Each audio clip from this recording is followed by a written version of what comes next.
Hey guys, how's it going? Ah, good to see you, good to see you. I apologize for being late. Hello! I am Mean Driven Development. I'm a cat on the internet, and sometimes I code.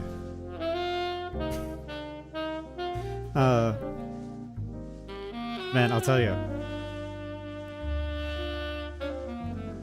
I have some chill beats going. But man, I spent all day today thinking like... Actually, I spent all day today like mostly just playing music. Because I was really keen to like get Hotel California going. Because I've been like working on the solo. And I also wanted to like... I always want to do like one thing per day to like make the stream better, or like do something for my hobbies, or like just do something, right?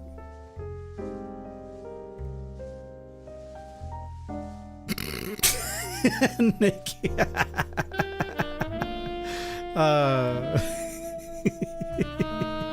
Don't get roasted that hard, Nick. Oh dear. Anyway, so today's thing was I wanted to like sit down and like try and fix my audio. And I haven't actually talked with Mio, who's one of my friends. I hadn't talked with Mio for a while, so I got online with him and I like started chatting with him. But like both of us are like hyper-focused, somewhat autistic weirdos. And when we have a problem, we can't do anything else except for solve the problem. And so recently he's had this problem with his application serval.net, which is a way of like serving your file system over local IP, basically, in like a neat way.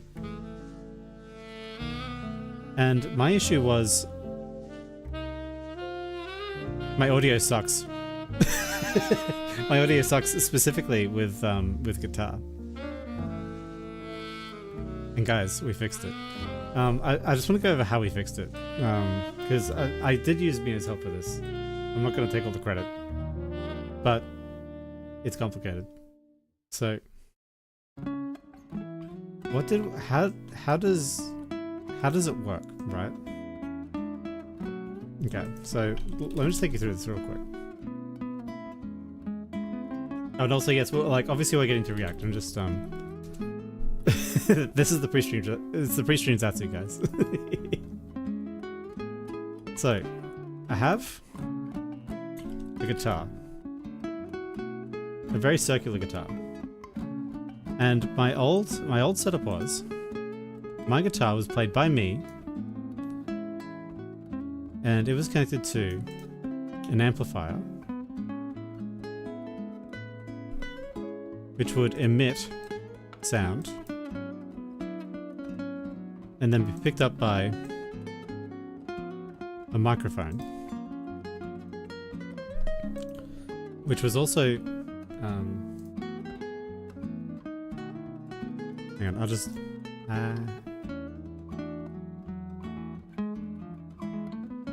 right. And I would also emit noise.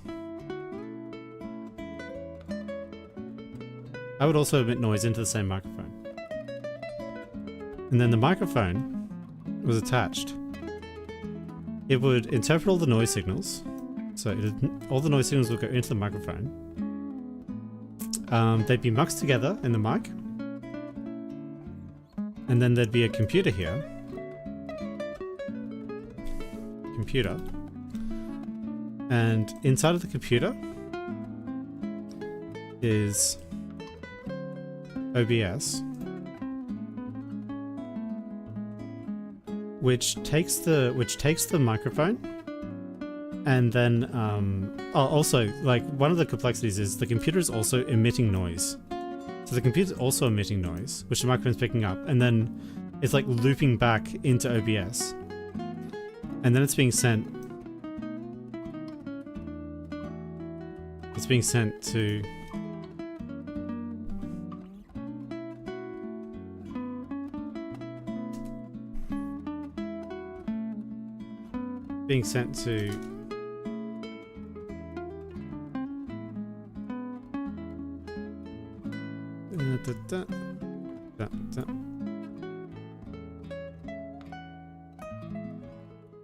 being sent to you.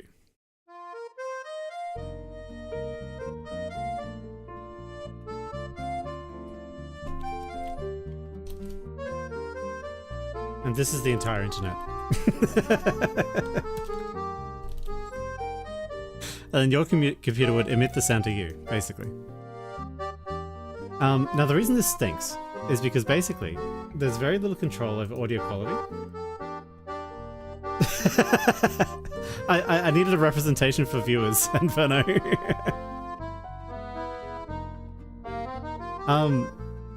So the reason this stinks is because like everything has to be like the positioning of this microphone is like the most important thing now, because like do I position the microphone? Oh wait, can you guys hear me?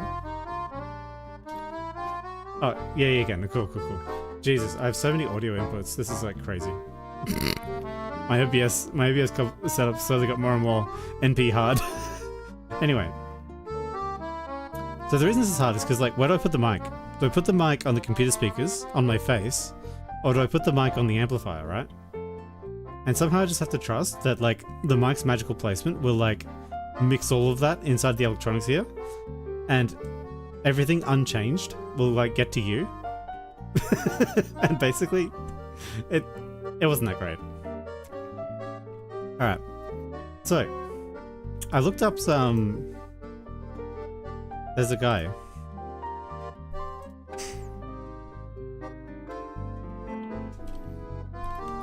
and he told me about this thing called 𝐒𝐸𝐚𝐥. Not that guy. This guy. Technology has come. Now, look at this guy. Right. If you want music advice, if you ever want music advice, always look at the man who's giving you advice. Look at the head to hair ratio of the man giving you music advice, and that's how you can judge the quality of the music advice you're getting. This only works for men, by the way. For women, I don't have a decent measure for women, but at least for men, if a guy's giving you advice, it's always the head to hair ratio. Okay. Anyway, this guy knows everything about music. Exactly, Inferno. Anyway, so this guy knows like everything, and he's like, there are some funny bits of his tutorials where he's like, what the fuck are you doing? Why didn't you install the plugins you knew you had to install? Alright. So I'm just gonna go over, like, so this is the old system.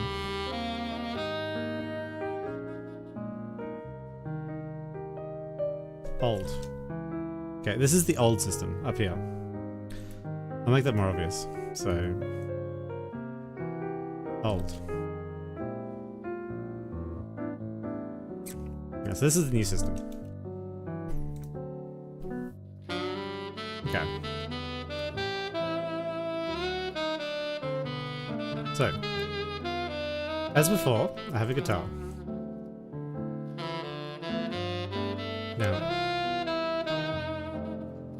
I have actually in my possession a bunch of things called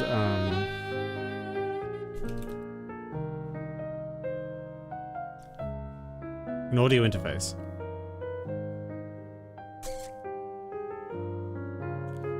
So the audio interface, basically, if you've never seen it before, this thing, this is able to take two different kinds of plug. It's able to take like a regular like audio plug cable, and it's able to take like a special 3-prong one. So that's why the plug looks weird.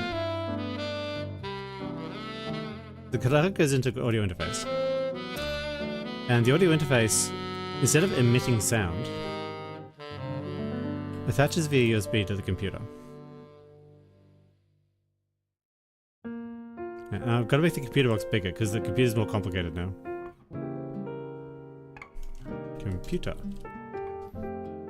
You are 12. No.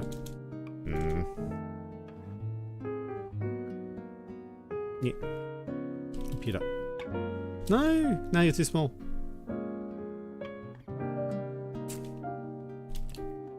computer, right? That's how that bit works.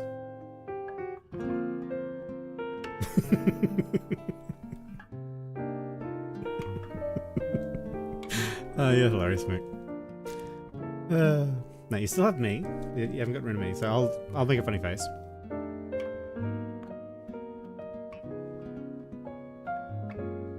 Alright.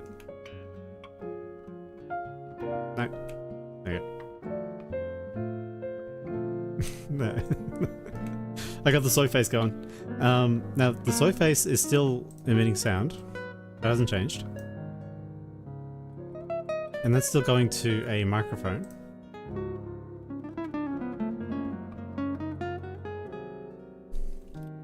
But now the mic placement is really obvious because the mic placement is right next to my face.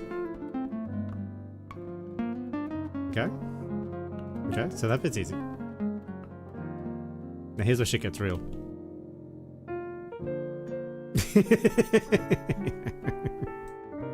Alright, here's where shit gets real, guys. So, the computer has a thing called the Windows operating system. And let's suppose there's a thin layer. There's a razor thin layer between the Windows operating system and the things outside of the Windows operating system. Okay, so this is Windows. And this thing outside is called HAL, unironically. This is called HAL, this little thin layer. And the HAL is the hardware abstraction layer. Whatever. Okay. So this is a view. This is one view of your operating system. In between your actual hardware where the electronics are and the electrical signals that they emit, there's a thing called the hardware abstraction layer, and that's beneath this thing called the kernel, which is beneath this thing called the applications. Okay, now I think I think this isn't actually HAL code that's running. It's actually kernel code, so it's actually a bit thicker than the HAL. So I'm gonna insult Windows a little bit by making their kernel a macro kernel. Suck it, weenies. This is the kernel.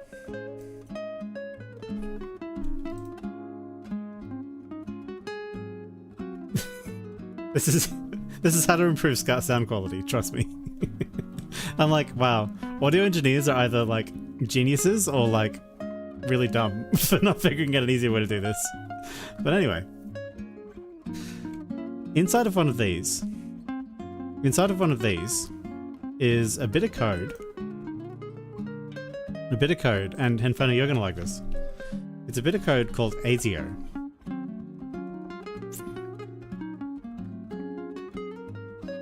What the fuck is 𝐒𝐤𝐢𝐚𝐥? Well, one view of 𝐒𝐤𝐢𝐚𝐥 is it's the Australian Secret Service.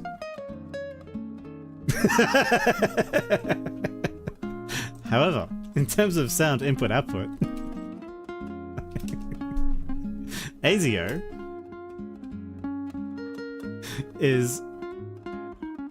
it's a kernel level sound driver, as far as I know. So basically, audio's coming in, it hits 𝐒𝐤𝐢𝐚𝐥, and then it goes into the application layer. So if your device is captured by 𝐒𝐤𝐢𝐚𝐥, then it's not usable anymore by the applications. Because if you open up your...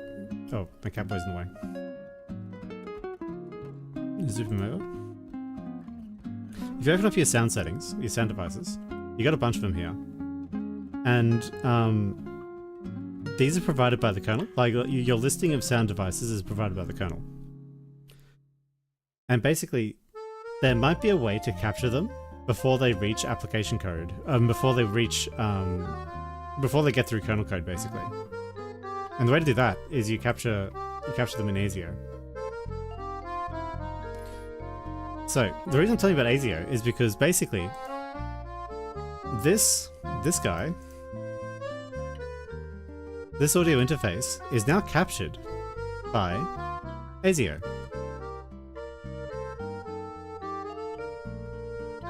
So 𝐒𝐤𝐢𝐚𝐥's got him.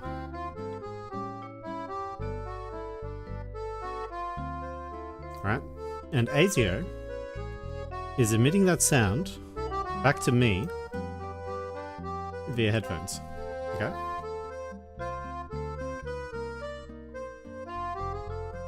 Now, if 𝐒𝐤𝐢𝐚𝐥 has captured this, then how am I able to hear it? Because there's no application able to like chug into the 𝐒𝐤𝐢𝐚𝐥 sort of input-output and like grab the device, right? Well, that's why I need a special application in Windows called a door. And the door has an 𝐒𝐤𝐢𝐚𝐥 plugin.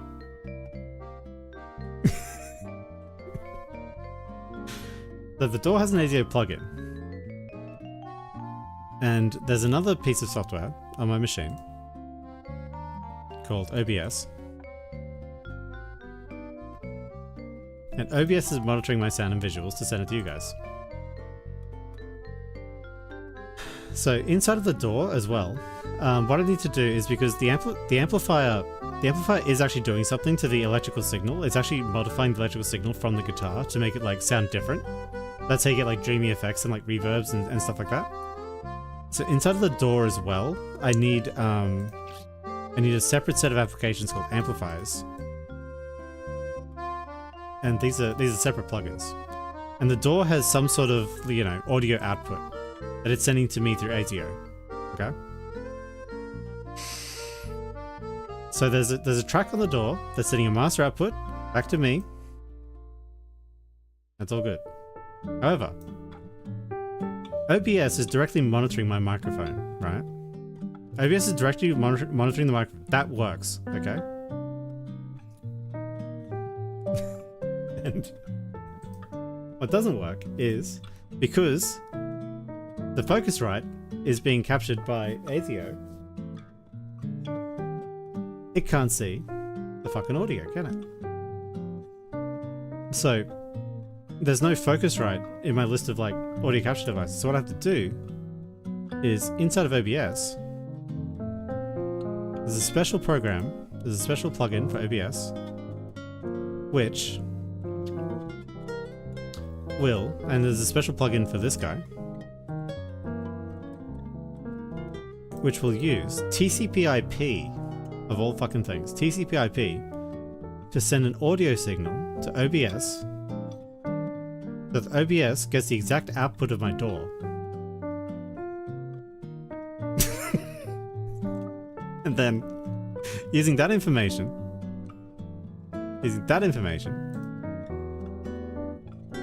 we are able to get a high fidelity sound output to you guys. And then OBS is responsible then for mixing the guitar and my vocals. See, I'm singing, it's so nice.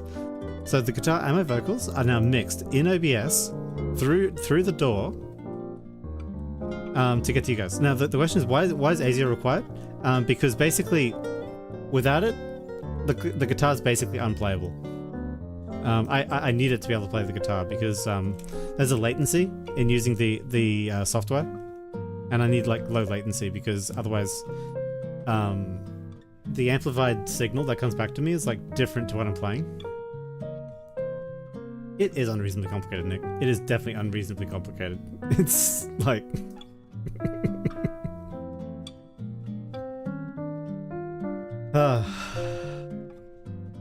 so yeah, this is the new system. It sounds fucking amazing.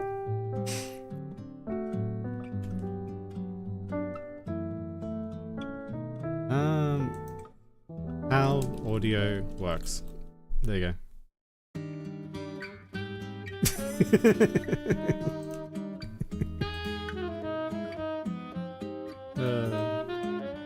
Right. Now, it'd be a bit mean of me if I didn't show you it working. So I am going to try to do a live demo right now, just so you guys can hear the new guitar. And I'll get to coding in a bit. No, trust me.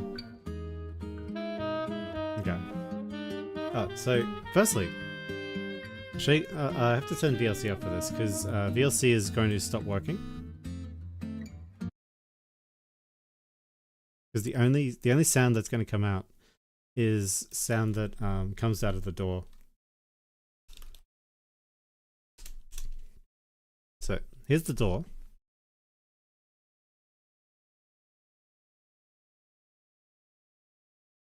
Here's the door. Here's my audio devices. You know, you can see the outputs and inputs, and it's going through 𝐒𝐈O. Here's the 𝐒𝐈O control panel. It shows you all the hardware devices in the kernel.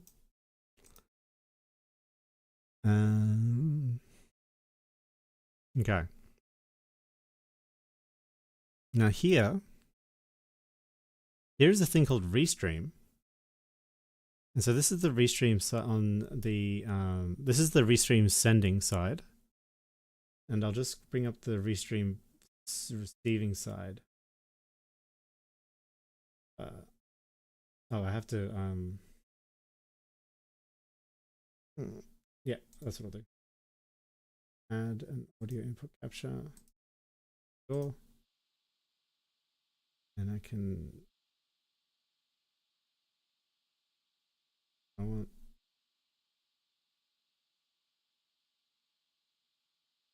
there. Okay. Okay. So what you're seeing right now is you're seeing that this is the door side where we're sending the signal, and this is the OBS side where we're receiving it. And basically, when this bar goes green, this bar will go green, right? Now, I'll just get rid of this because I don't want this. And I'll get rid of this. I'll close this. Now, let's go over to music. Bah. All right.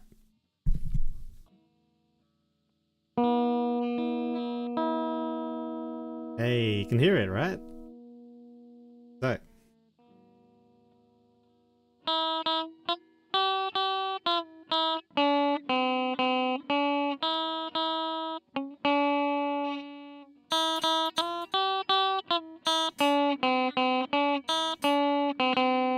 Yeah.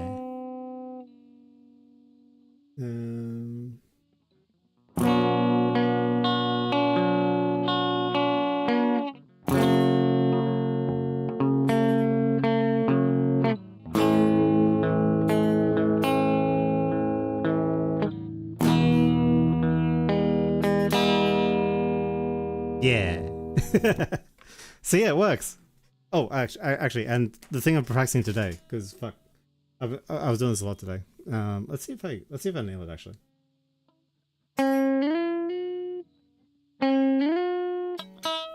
Whatever. I'm nervous.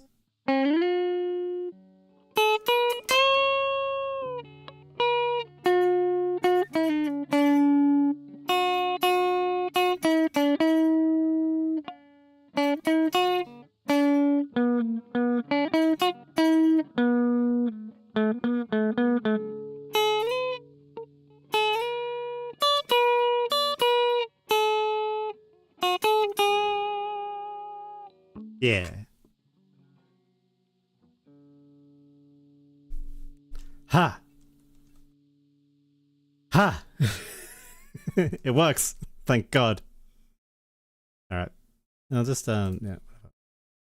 Now, hopefully that gives me my, hopefully that gives me all my audio back the way it was before. So I'll just try starting VLC again, see if I get my music. Okay. Uh-oh. You guys don't have VLC.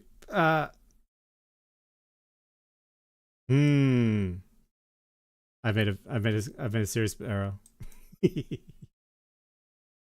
I'm working on California Dreamin', Nick. I'm working on it. What's FL Studio? I haven't seen FL Studio before. Hang on. FL Studio. Like, I feel like I've heard of it, but Oh yeah, yeah. It's exactly like FL Studio is like a different kind of door. There are lots of doors. What I'm going to do is I'm going to close VLC. I'm going to open a new VLC. I'll see if that fixes the audio issue.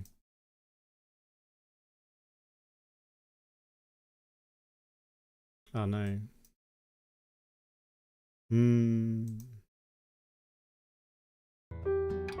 There we go. Ah. One cannot code without one's chill button over. Alright, now we don't need me. Okay, so that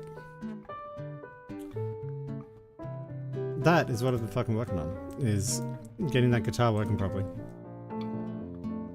So today, my goal for today, because the overall plan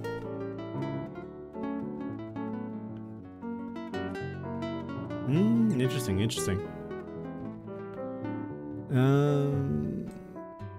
The goal for today is learn React. Because overall, I'm thinking like I want like a website for meme-driven development. I do already have one, but like it's kind of old and shitty.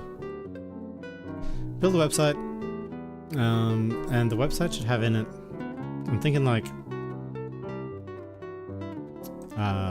about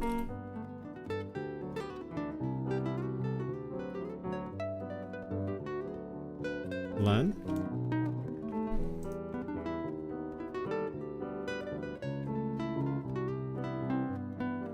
memes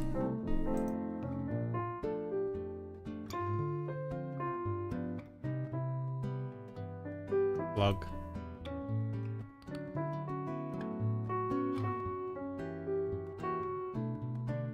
social.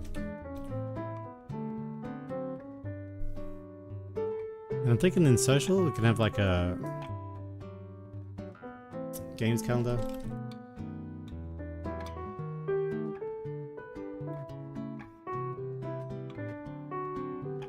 JavaScript games maybe.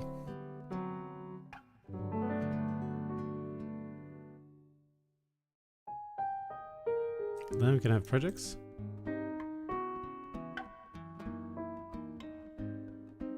And we can have one for new memesters.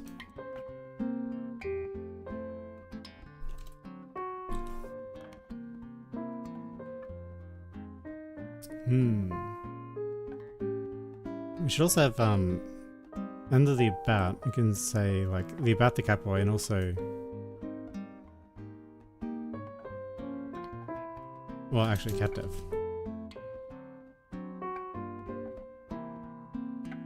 And art, law, repository.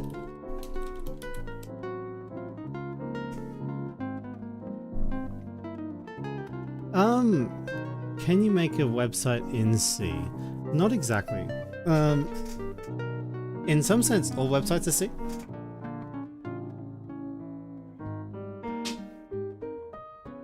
Because, so what you need to make a website is you need to give, so you have to ask yourself, what is a website, right? A website is, so there's an application, right, on your computer called, the question is, can I make a website in C? And the answer is, well, you have this application called the browser. And the browsers form standard, essentially. And there are a few major browsers. The major browsers are Firefox, Chrome, Chromium,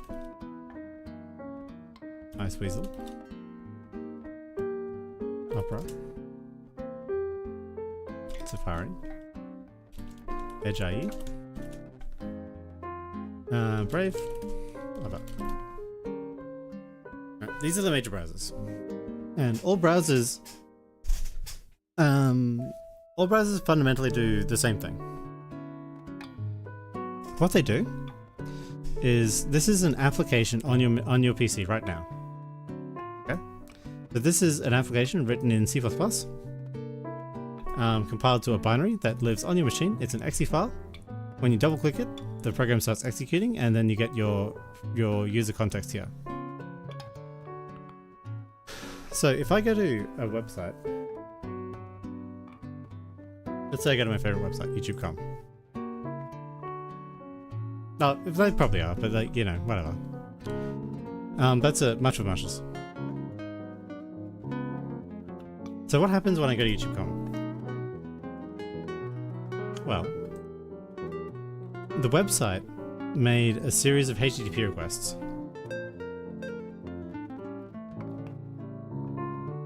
I'll just refresh. So all of these is the web browser. This tab of the web browser, this process, is making a series of HTTP requests to grab a bunch of stuff from YouTube servers. Okay, so it's got to grab all of these things for your web page to load. Including, but not limited to, the HTML. So this is the markup language that defines it defines what's on the screen. And the HTML will be associated with a CSS file. And the CSS file here, so this is HTML, this is CSS. The CSS defines how this looks. So without CSS, if I turned all the CSS off, I'd be clicking for a while. Yeah, I can start seeing effects. Nah. Is it ready to disable all? Oh, you see here, right? So this CSS here says how big the font should be. And this CSS here is what fonts should I use? Like, should I use the Roboto family? Whatever that is. Oh, this is. Anyway. So this is what's on your page, this is how it looks. And then the JavaScript is how it behaves. Right? So when you say make a website in C, the really curious thing is like, what do you mean? Because definitely, what you can make in C is you can make a way. So suppose you have an application sitting on your machine, written in C. C application. And it receives a web request.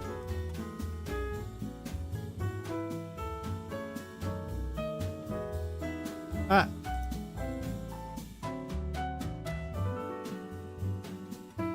This is client browser.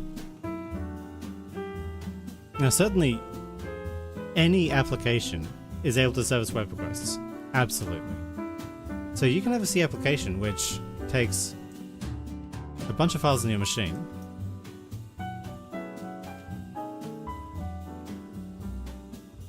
and it'll take these files, and over the internet, it'll serve those files over to the client browser, and then you'll have a website which is built in C.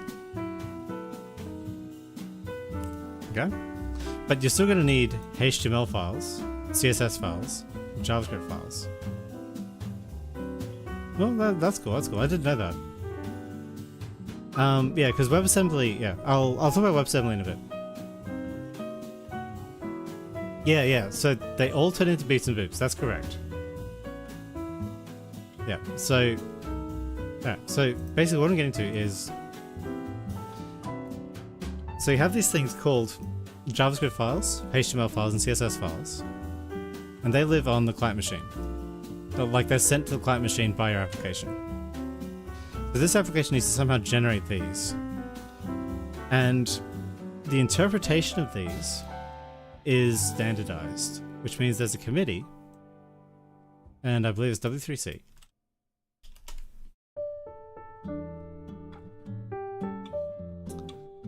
So these are the standards and guidelines for CSS, because I'm pretty sure you can just look up the CSS standard.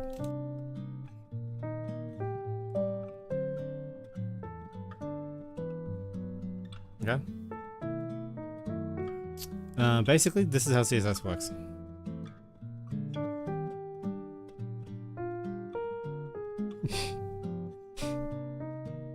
There's a really good, I actually don't know where it is because I don't have the,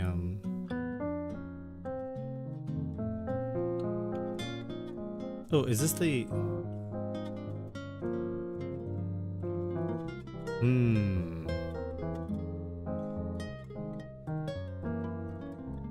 that's cool.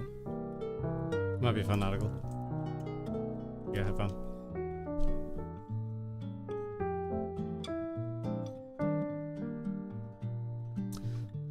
Basically, one of these is something called an RFC.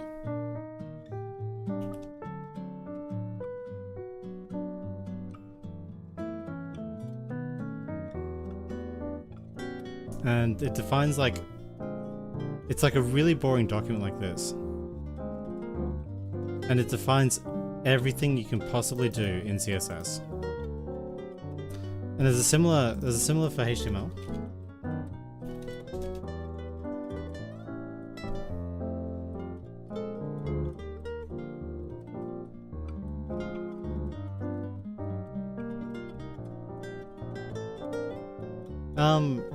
Yeah, so I'll answer that question in a bit, Nick. So this is the docs for HTML. This is everything you can do in HTML. And probably there's a Ruby directive. That's pretty funny. There you go. And there's a similar one for JavaScript. And the reason this is standardized is because basically it would be shitty if they weren't. So all the browsers are expecting some sort of HTML and some sort of CSS. As long as it gets HTML and CSS, it knows exactly what the developer's intent is with how to display whatever the hell you're sending it. Right?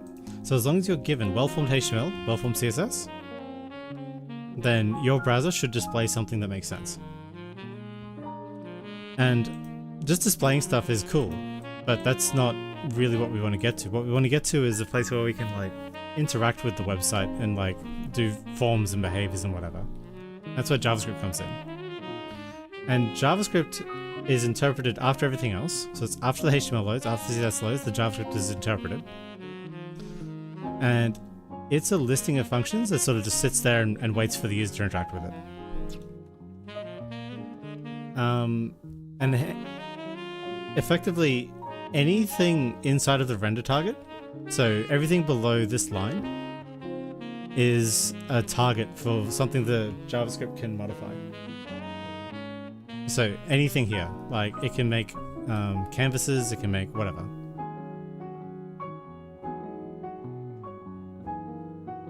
Yeah, it's the exact same as C. Like all programming languages are standardized and JavaScript is no different.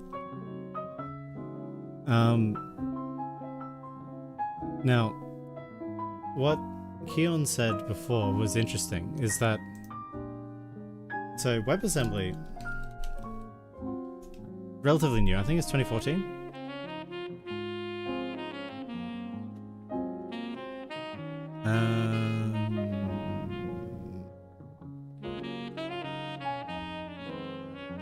So WebAssembly is it's basically a new JavaScript. Is one way to look at it. Essentially, the issue with JavaScript is that the way computers want to work is computers don't want to interpret some text and do some behavior based on the text. Because what the browser has to do with JavaScript is it takes like the next line of JavaScript and it interprets that in the symbols in its symbolic form. And it then executes that statement, like statement by statement, statement by statement. So there's a JavaScript interpreter in the engine, which is like literally reading the JavaScript and then deciding what to do based on whatever it got. That's a kind of a shitty way for a computer to work, because you can't do things like you can't pipeline your instructions, which is better for it's better for the way CPUs actually function. So the way a computer wants to work is a computer wants to have an instruction listing ready to go. And it wants to have like a set of memory blocks that it can use. And I'm saying want in like computers are not anthropomorphic, obviously. Computers don't have feelings or desires. It's just this is how CPUs are mostly designed to work. And so if we're going to create a programming language for CPUs that has to be fast, we should make it along the lines of how CPU actually works. So the CPU wants to take in the instruction, execute on the instruction, and then write or read to memory. And it wants a clearly defined listing of instructions in order to do that. And that's what WebAssembly basically is. Like, you can now, I guess, compile your JavaScript down to WebAssembly.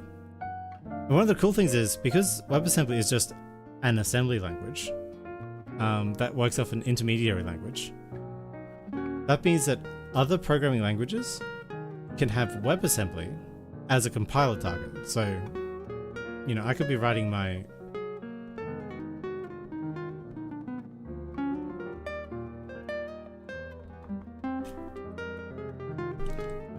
using system namespace hello.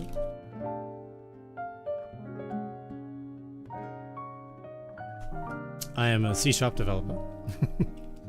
Plus my app team dev public. Is it static? Main?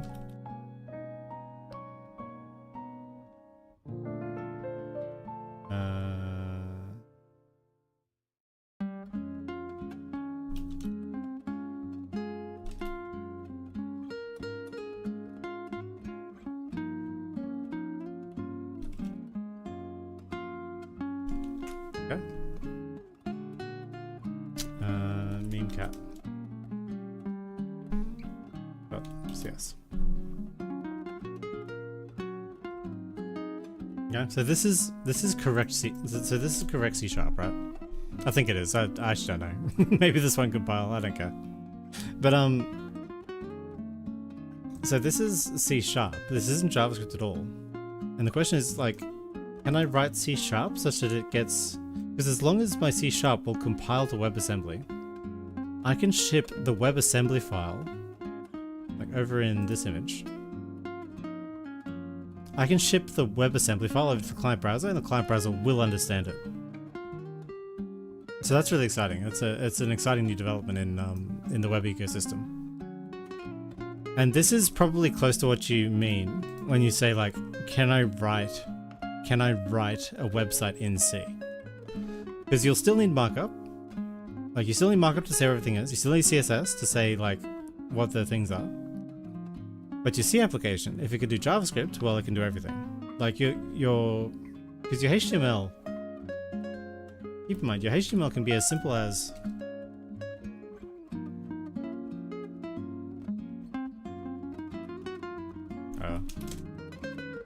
that can be your entire HTML, right? That's valid HTML.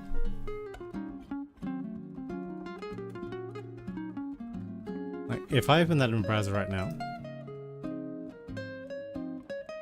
yeah, absolutely. Oh, here it is. Here's my awesome website. No pipeline.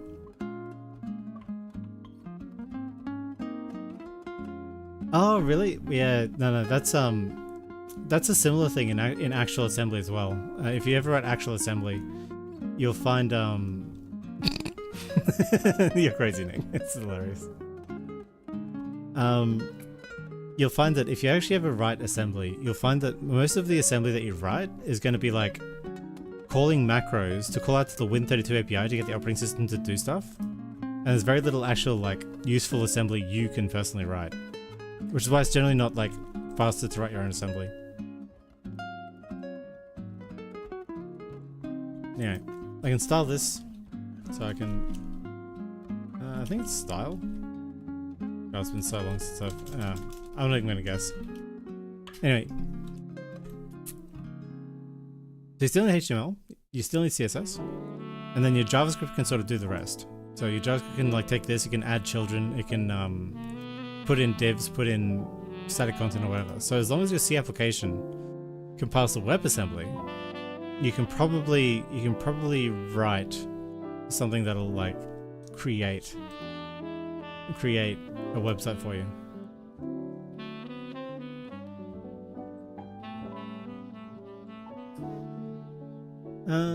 Take 𝐒𝐤 and makes it in C++. Yeah, like a lot of things. So that's called the transpiling. The taking one programming language and taking it into another programming language. That's a process called transpiling, and Angular does that.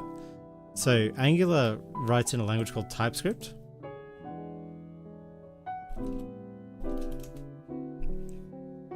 It writes in TypeScript.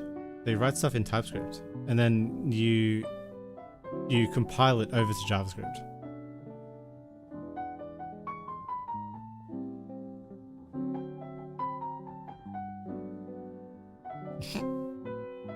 I think definitely, like, the punch card guys definitely had, like, dark punch cards. I would demand dark punch cards, man.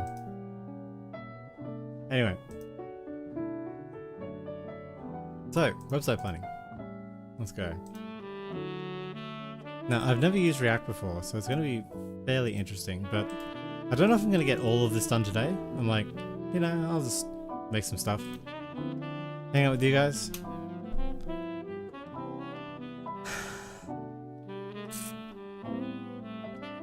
Is there anything else?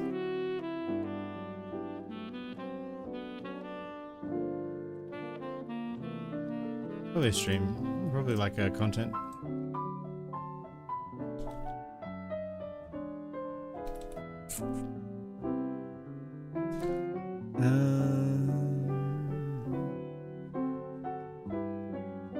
Oh yeah, I wanted to do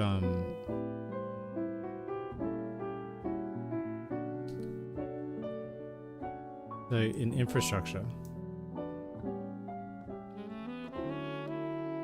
because I actually don't have this at the moment, but I wanted to set up an email server.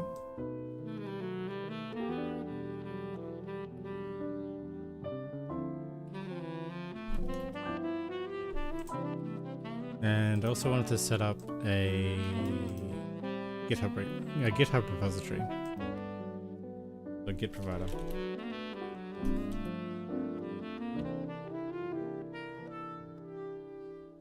Maybe.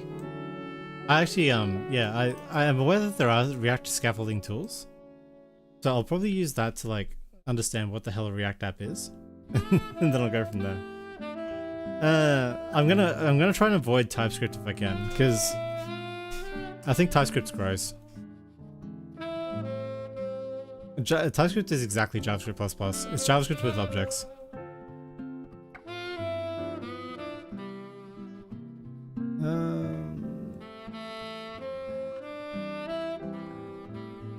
So it's going to be Postgres on an Ubuntu box served in 𝐒𝐥.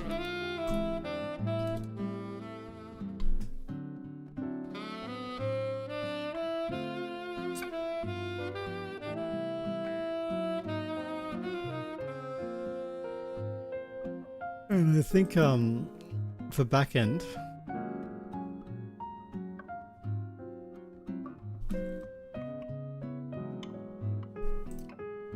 should I do Node? Should I just do C#? C#'s easy. I'll do C#. Do C#. MVC. .NET. 7.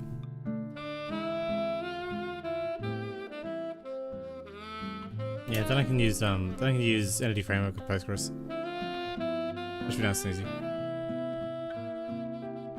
Okay. Yeah.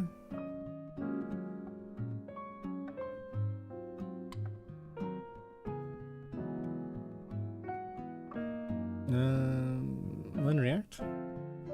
Okay, how do I do React? Welcome to React. How to create MS components. Ooh. React apps are made of components. Component is a piece of the UI that has its own logic and appearance. Ooh. When you declared my button, you can nest into other components. Ah, nice. Oh, okay. I gotcha. Yeah, because you like return the HTML like this, right?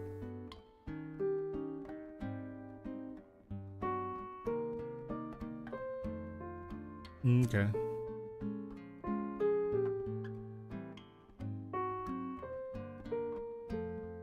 Okay,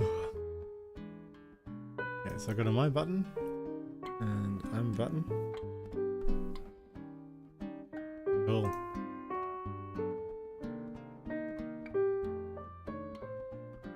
I can write markup.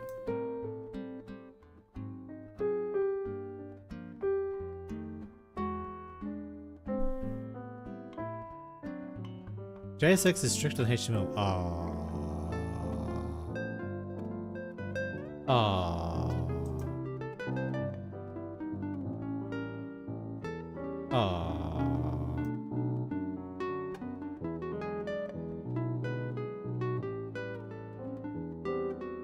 Aww. No. React and Angular are not Unity for websites. Unity is a 3D video game engine, and if you want to make a web video game, you can just use Unity to like target HTML5 and it'll like figure it out for you. I think it it literally compiles the game to HTML5 like WebAssembly.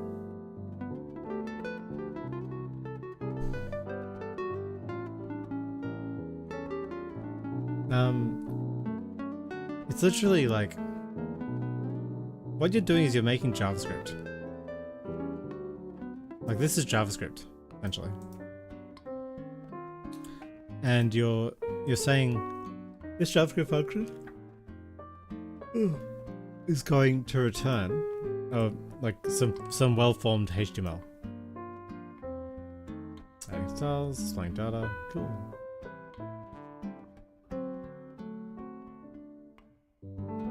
Ah, string concatenation, amazing. Got alt? Where's melt text? Whatever. Oh, yeah. Does it make it easier? Always remember, like, Facebook was built without React. Facebook was built without Angular. Facebook was built without TypeScript. Like, people say things make stuff easier, but adding abstraction is not necessarily reducing the burden of what you have to do. Because what you've got now is instead of having one thing to learn and it's a little bit complicated, you have like a million slightly easier things to learn, but like the amount that you have to learn is more. So I wouldn't call that easier, because it's more mental load in the end, in my opinion.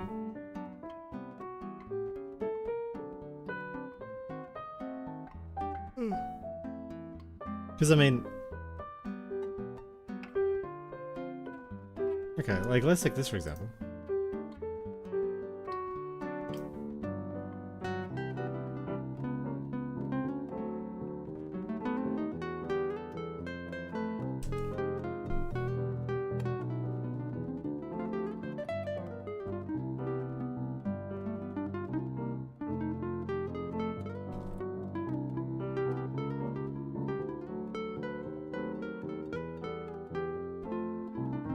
How do I do an image source? I haven't written HTML in ages.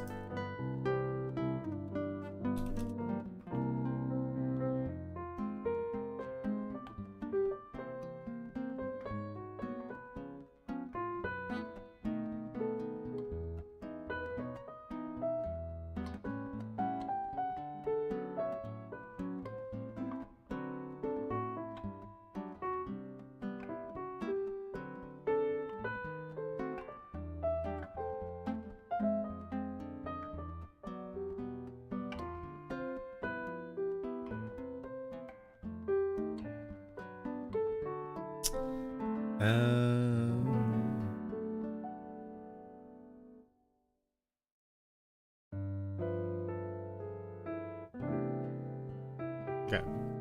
This is that entire website. So 6 lines of HTML. versus this many lines of React. Which one's easier? And granted, you know, I didn't do the border radius, so, you know, let's do the inline style.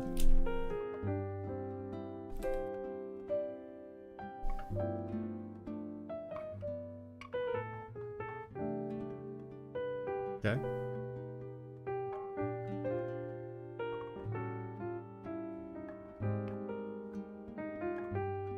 Border radius. 100%. Whatever. Yeah, there you go. Let's make it pretty. There you go. Alright, this is that entire website.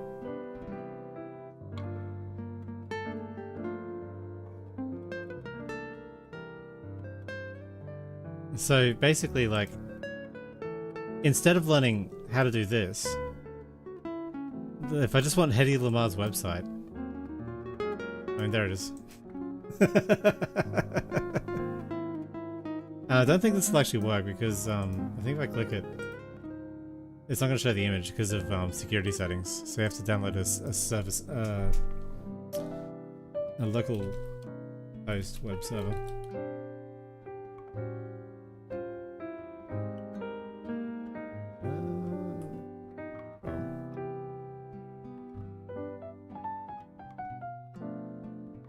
Yeah, I know that. Yeah, whatever. Let me go at cause.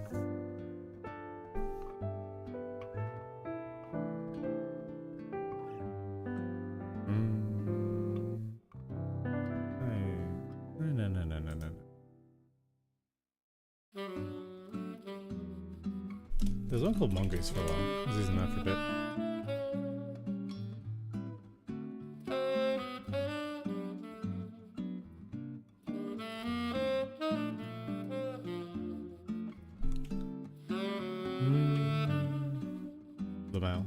Yeah, do I have Git?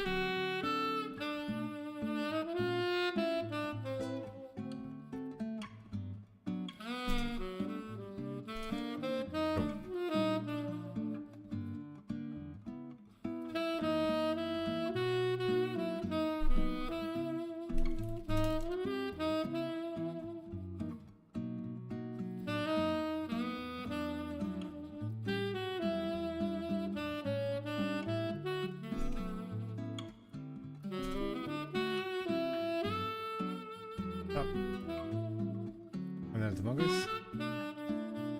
Oh yeah. What's the video? Show me.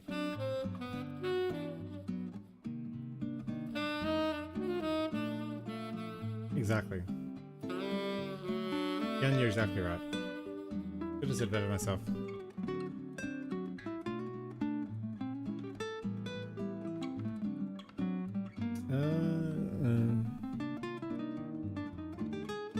CD mongoose examples.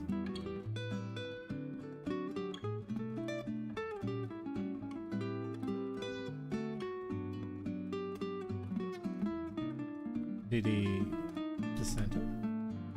That doesn't look bad.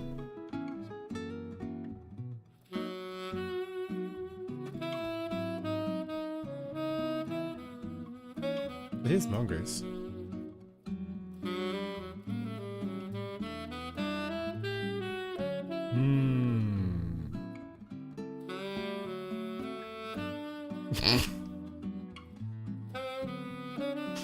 Nick, you're ridiculous. Let's see these nuts. I'm still waiting for this video, Nick. Where is it? No, actually, I better not react to it. Mia will have a conniption if I do some React content.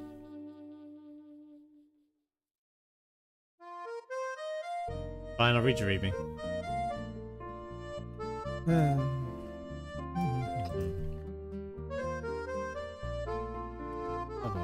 Okay. Well, where's my server?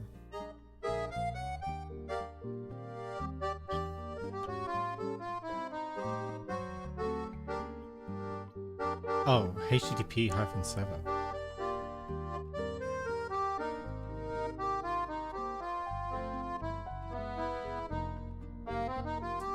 That's make?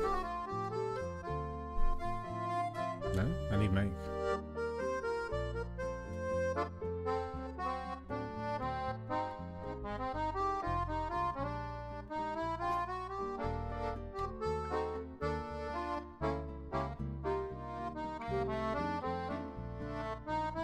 Okay.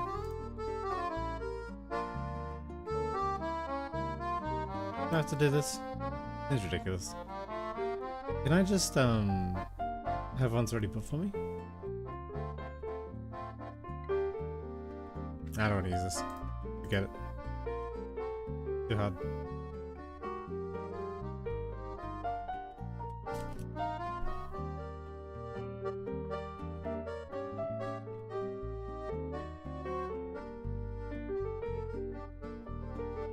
Like web server. How many devs did too? What is a web server?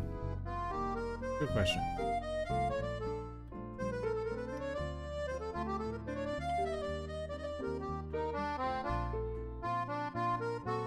Live server extension from VS Code. If you're using VS Code, the easiest way going is installing a live server extension.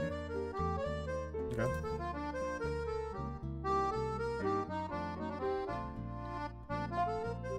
Live. Yeah. Okay. I will watch one video.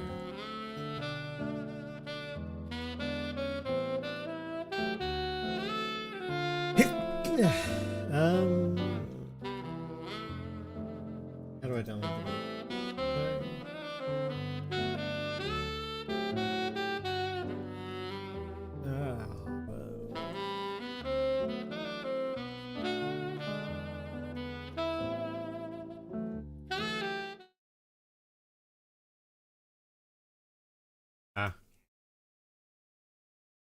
Just the audio.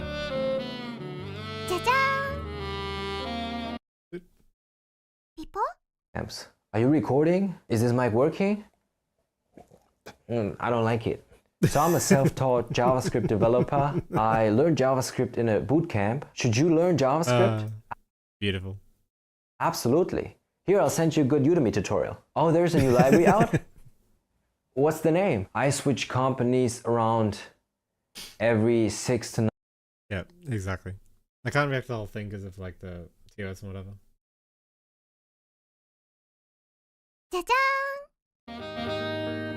People?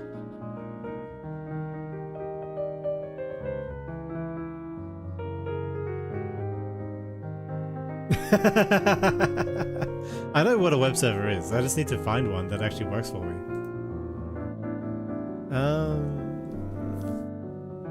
Yeah, why not?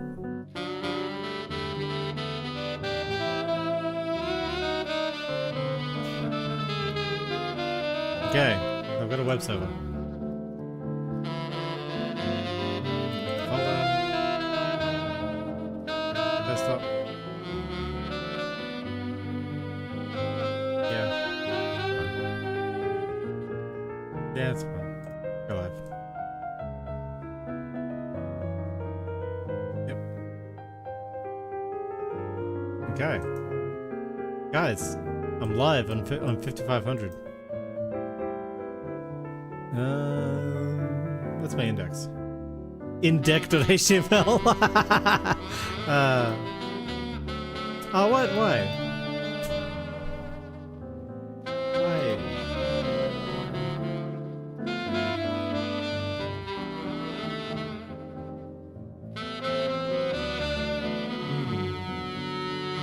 Maybe it's because of the index.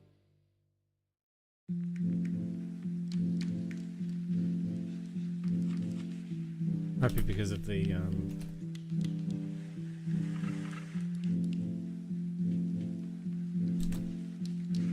okay, let's try again.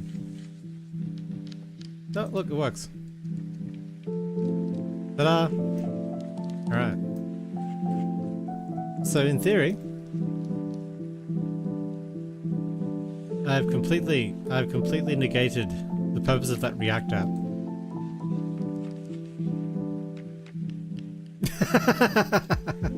Too many, too many. There's no place like localhost 3000. I love it. Ah, there's no place like localhost 3000. I should put that on my door. It's a very wholesome message, I think.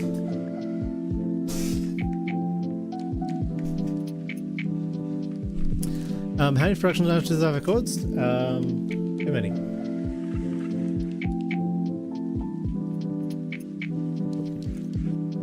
One important thing to remember is production outages are never your fault.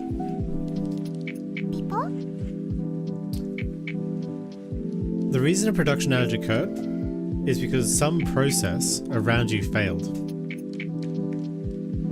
You should not be able to cause a production outage as a developer working in a company. It is the company's problem that human error was able to happen for a production outage to actually get to production.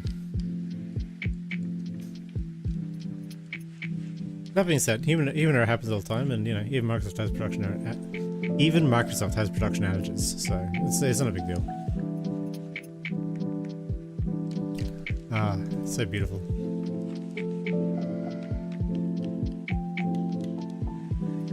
Now the reason I rabbit holed on that, making web servers, is because I knew I'd need it.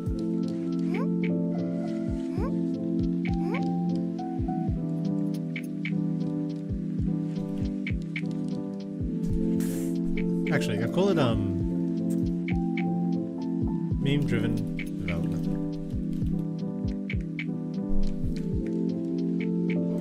I'll put index.html and Hedy Lamar in that.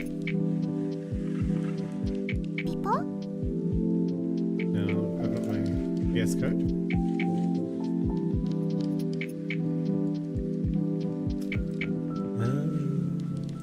Close folder.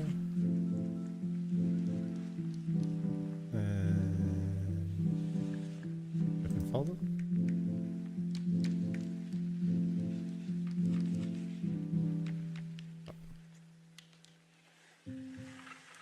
Okay, here we are.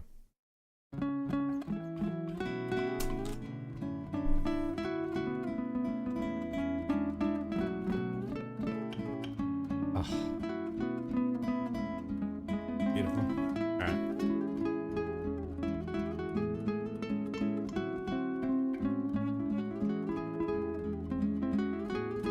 Yeah, it happens.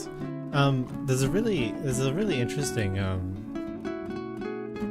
interesting process that Netflix has called 𝐒𝐤𝐢𝐚𝐥.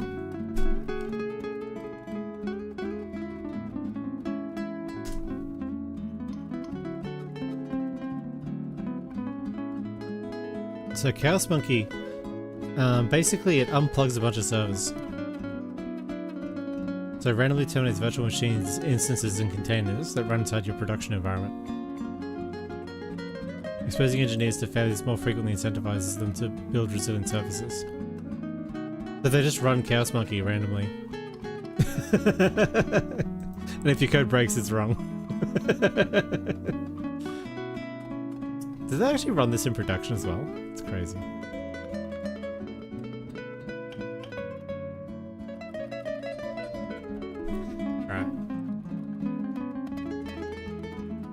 Now that we have a web server, we can learn React. How do I react?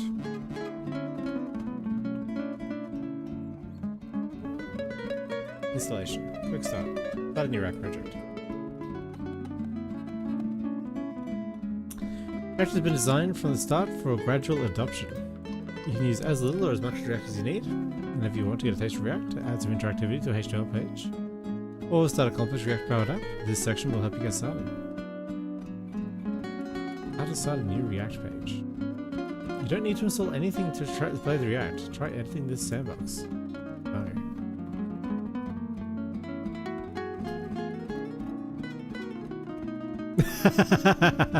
No. Pog.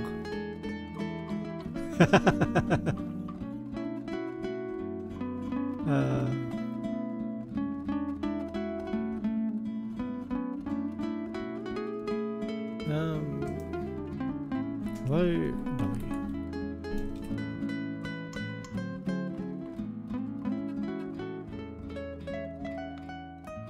Hello, Nick. Try React locally on your computer. Download this HTML page. Absolutely.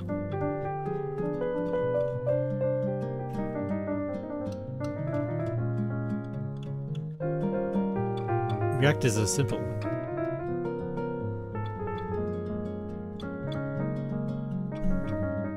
Okay, we got Hello World.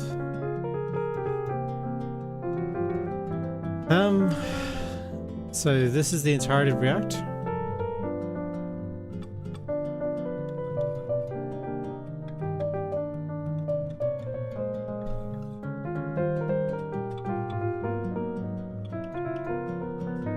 So div-id root, xbabel. This is JavaScript there.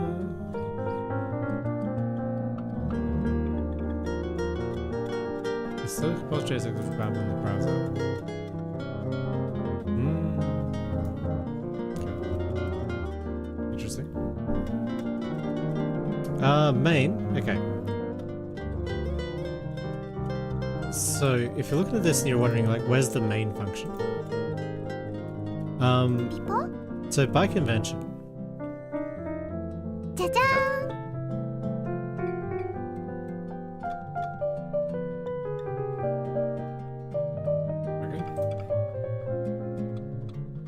Okay. So when I click this button, what's happening is my browser is starting. Okay? The browser has a main function, okay?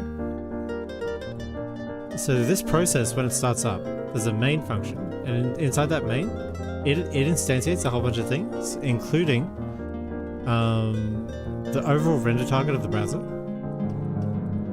all of these controls up here, all these controls, all of these settings. For example, about Firefox, it instantiates all of this, and then it navigates. After main is run, it then navigates to the web page. Navigates to the web page. Okay. And then the web page, well, that's on localhost on 55k. Localhost 55k is currently being served out of this folder, mean-driven development. Mean-driven development is on my machine.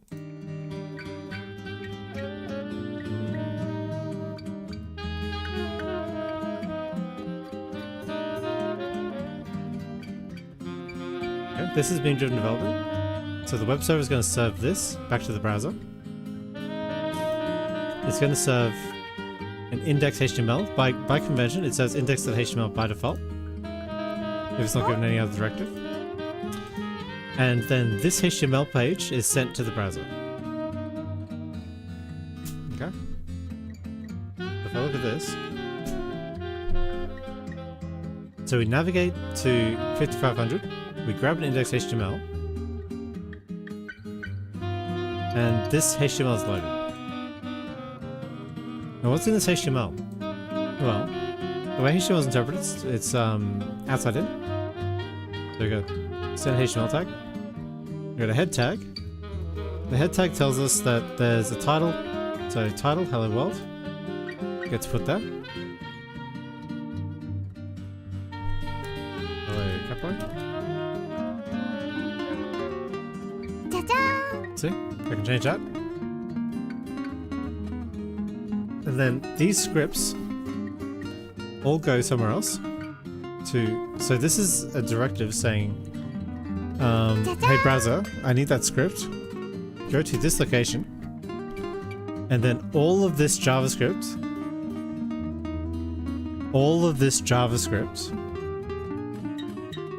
is loaded in. And when that's done,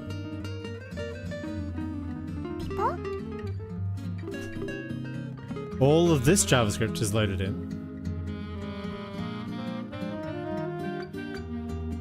So all of that, so we got two massive things of JavaScript are loaded in. And then And then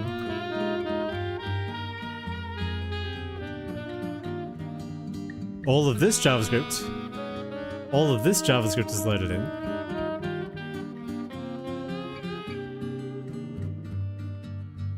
The computer grabs all of this JavaScript, grabs every single line of it, every single byte of this JavaScript. It's all loaded in. So all of this, and all of this, it's all loaded in. You can see it? See? It's all loaded in, loaded in, loaded in. And then all of this JavaScript is interpreted. Yeah. And then so after you've done that, now you can start interpreting the body. Now the body's really easy. So the body just has a div called root. So if I look here, if I look in my HTML, there's a div called root. And root has nothing in it. So then this little script here, so this little bit of JavaScript then puts hello world into root probably, somehow. Oh yeah, so we grab the document, we grab the root of the document. Ta-da! Then we have a React DOM where we create the container. And then we render the whole application right there. And the whole application is simply hello world. Center the div. Yeah, sure.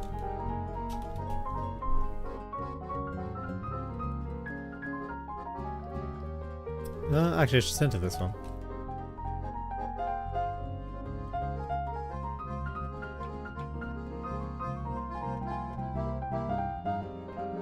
It's like that. Who's this that goes? No, it doesn't like that.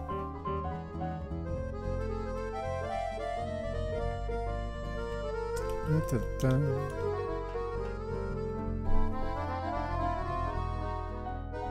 it doesn't like that. React. Center div.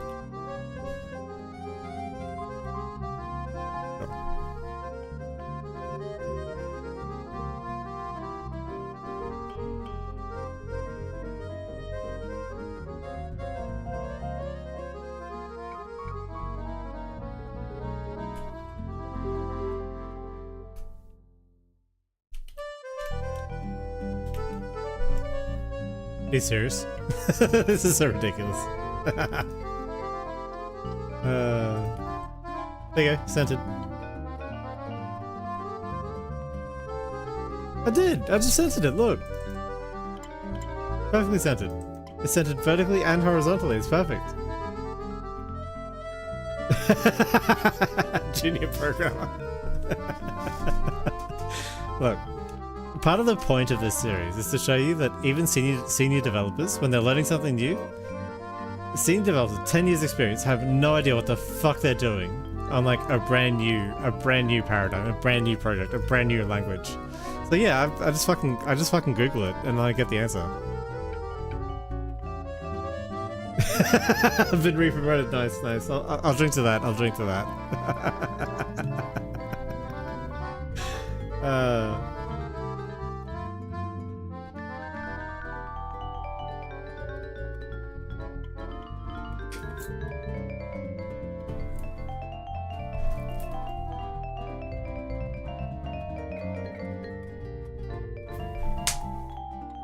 Okay.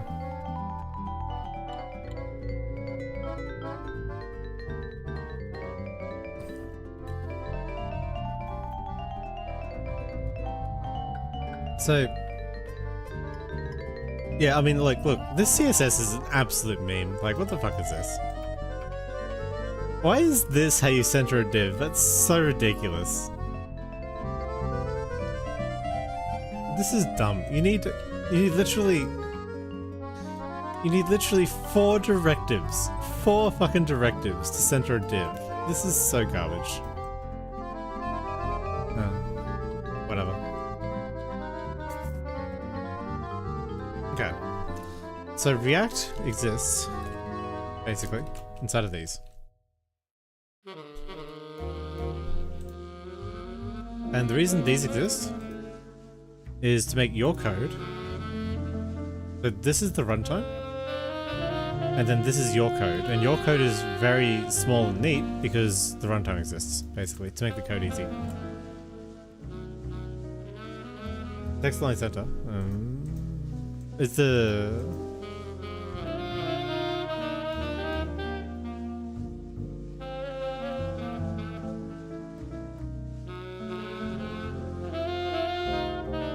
I don't think text line exists, Nick. I don't think the text line exists, Keon. I don't think it exists. I think you're lying to me.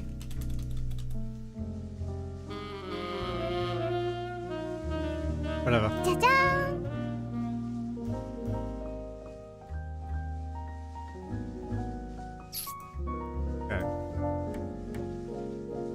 If you want to build an app or a website fully with React, start a new React project.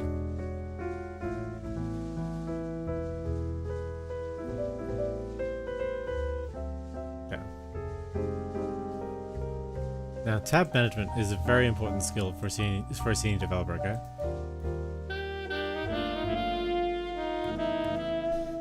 That's the basic app. But when you're done with the tab, make sure you kill the tab, because otherwise you just get like a billion tabs. Like that. Do these.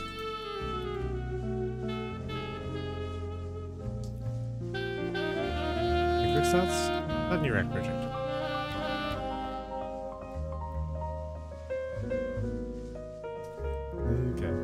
I'll use text line 7. So in before.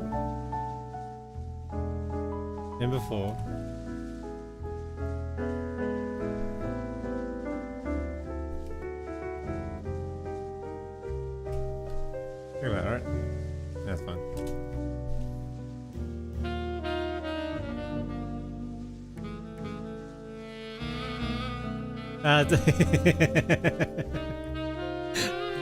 Junior dev, Keon, junior dev. It doesn't work. Why didn't it work? What's this? Hang on. Right, that's HTML. Head doesn't have a width. Body's there. Why is div only half of the screen? Oh, because width is 50%.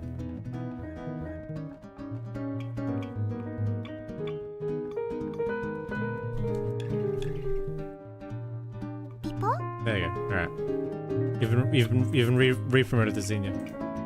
Yeah.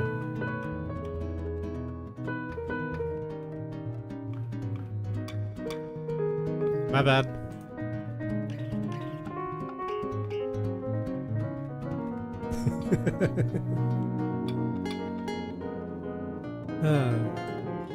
You trying to build a new app? Let's go. Production grade React frameworks. Next, what's next? Frameworks provide features that most apps and sites eventually need, including routing, data fetching, and generating HTML. Nice. You need to install Node.js for local development. Absolutely.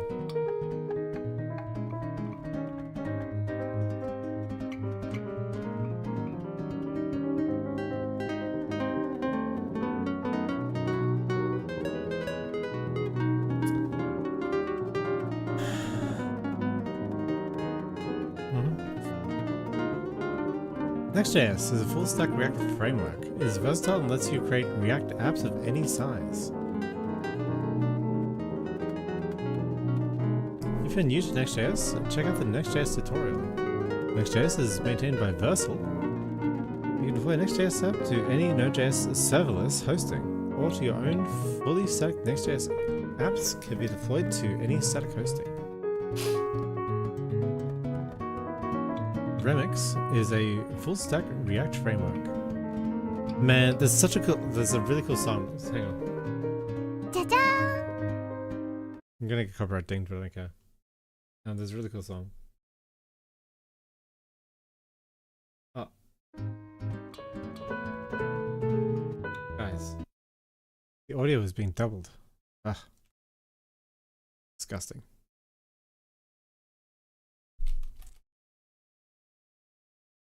This is one of my guitar goals. This is one of my guitar goals.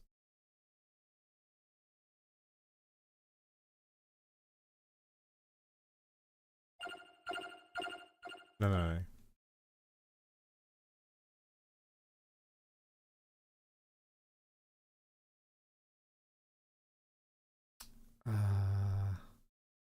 Is this one?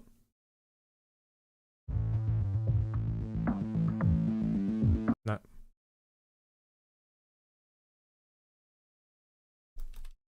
Classical guitar ninja remix. This is it. Listen to this. Fucking beautiful.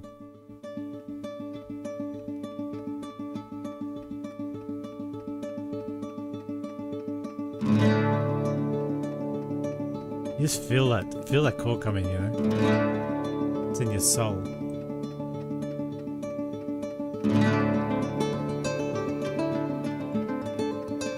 Yeah.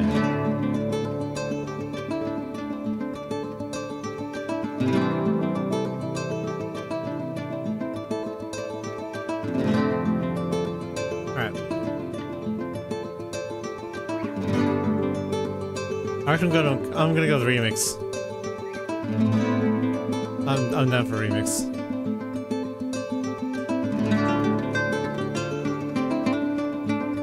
Oh man, I love that. Those hammers so perfect.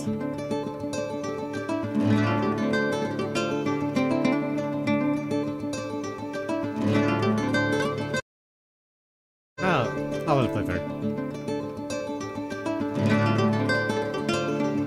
I'll just credit him. Hopefully it won't ding me.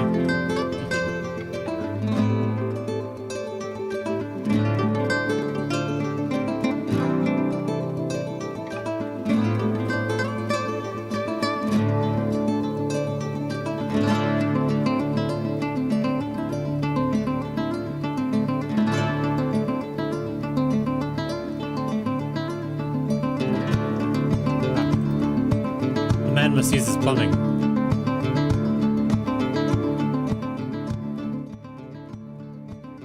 The man must do his plumbing.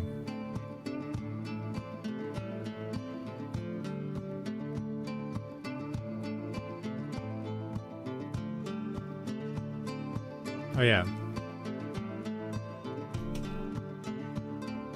So you can add to your playlist. I know, right? I know. I'm a bit scared, Actually, I should bring up the live, just make sure I'm still live.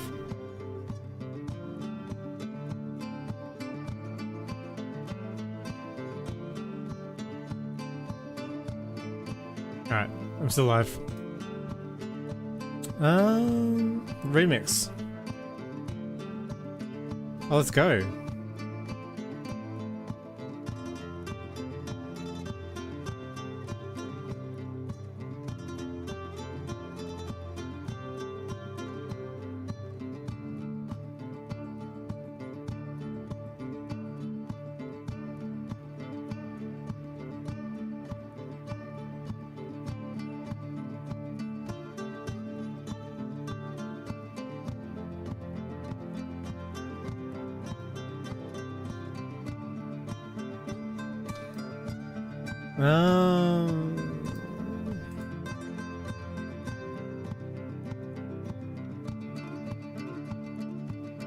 We're gonna create a business project from scratch. When you're ready to get serious about your remix project, you might consider starting with a community template. Include TypeScript servers, databases, testing analysis, authentication, and more. Cool.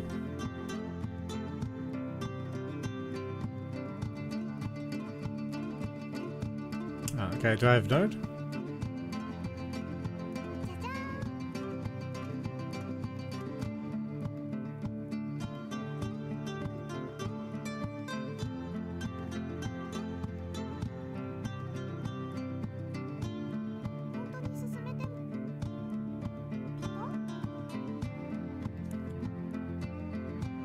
God damn.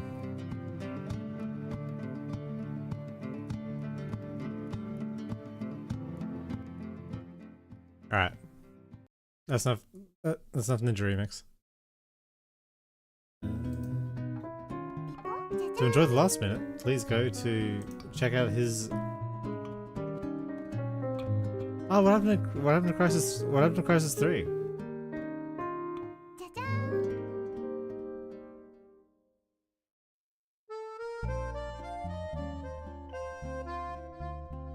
I can't see it, Nick.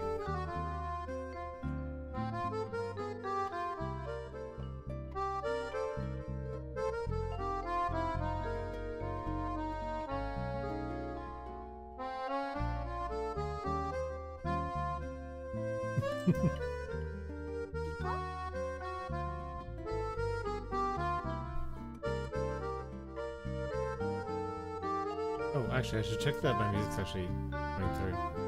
Yes, it is. Alright, good. He's compiling, yeah, I'm compiling. He's compiling, boys. Okay. Yes. Finish. Alright. Now with node on my machine, should be able to go node. Yep. I should be able to console log. Hello, Catboy. Hello, Catboy. There we go. Alright, I can run JavaScript on my machine now.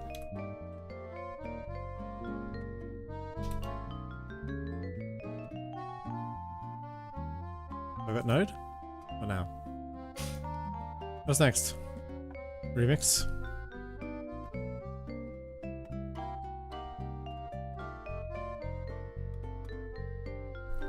Let's go into desktop. Beam.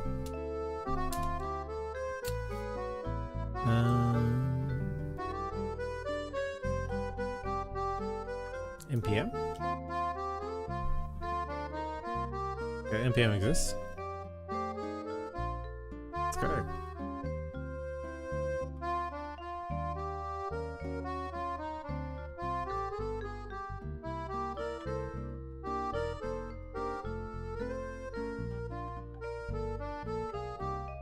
Okay, so npm is the node package manager. So you remember how I said like the browser basically takes HTML, CSS, and JavaScript, and it dynamically interprets it all as soon as it enters your computer? So Node is a way of interpreting JavaScript without the rest of the browser. So all it does is it just interprets JavaScript. So what you saw me do, I did it really quickly. I didn't mean to do it like super quick. You see here, this console log hello catboy. This is me actually writing JavaScript in my command line and getting the response from JavaScript. So this is like, you know, this is semantically correct JavaScript, and this is the interpretation of JavaScript using the Node.js engine. Okay.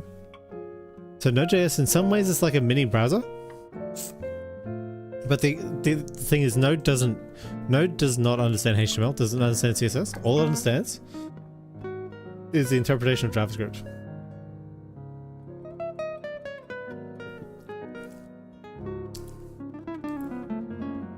And npm is a package manager for Node. So the way JavaScript works is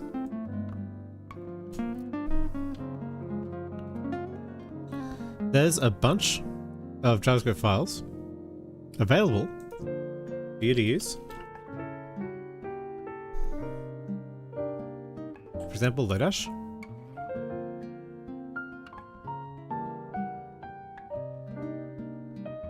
So this is Lodash. Let's go to here, for example.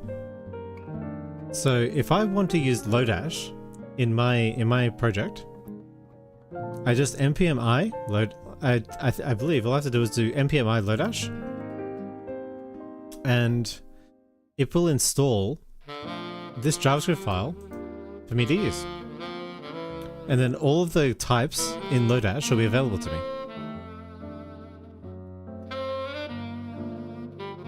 So what this did is this basically installed. I stands for install. An npm package called remix run.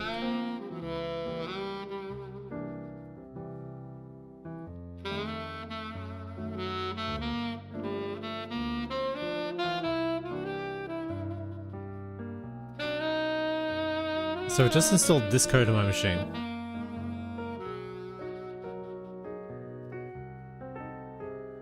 Web framework that helps you build better websites with React. To get started, open a shell and run npx create remix at latest. Then, follow the prompts you see in your terminal. Okay. And it didn't just do remix run node, it did remix run React, remix run serve, isbot. I wonder what isbot is.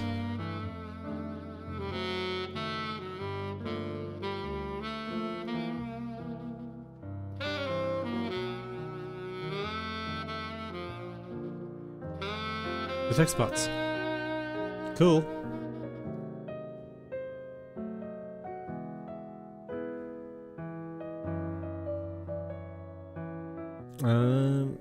React and React DOM. So all these have now been added.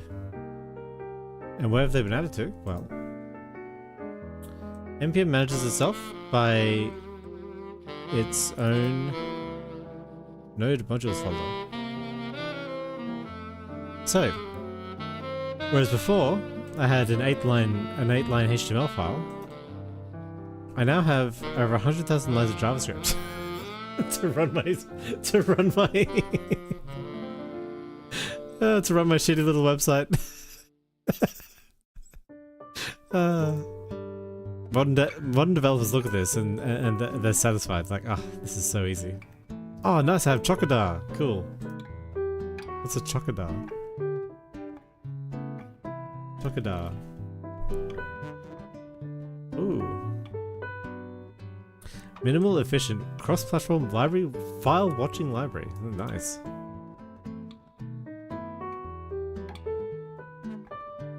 Oh. Node.js FSS Watch doesn't report file names on macOS. Oh, can't have that. Doesn't work.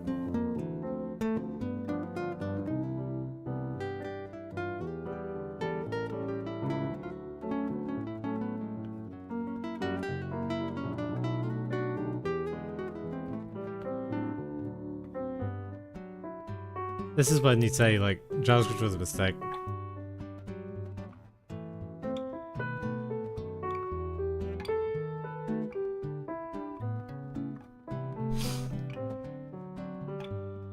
Based. Never made a program bigger than one file? I approve.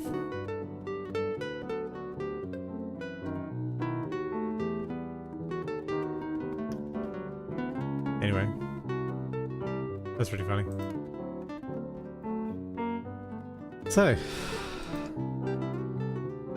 let's go back to our tutorial. How do I build a website? Okay, install runtime dependencies. Okay, oh, the dev dependencies are different. Okay.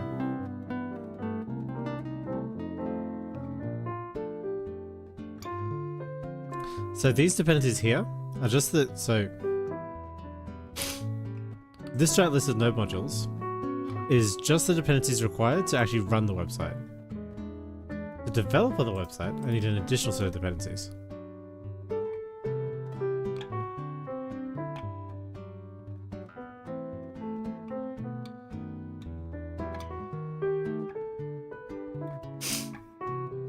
I've had lines of code. This week I had to modify a 600,000 line SQL file.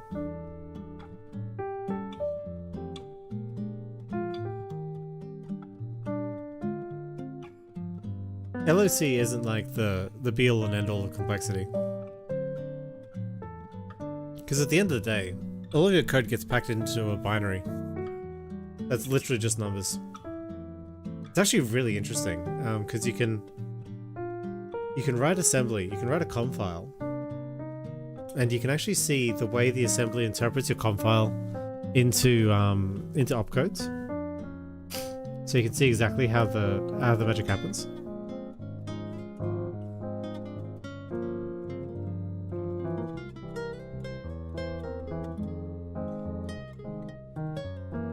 Hey, 0 vulnerabilities, nice.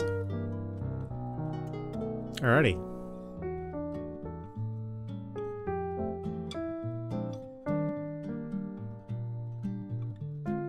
So we've added an additional 400 packages. So, in order to develop a website, we need 436 packages, a grand total of 100 megabytes of JavaScript. 100 megabytes of JavaScript, Nick. 100 megabytes of JavaScript. Can you believe this? It's ridiculous.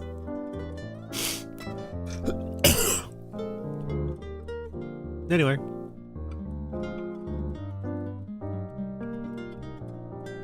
McDear app. Absolutely. I would love to McDear app.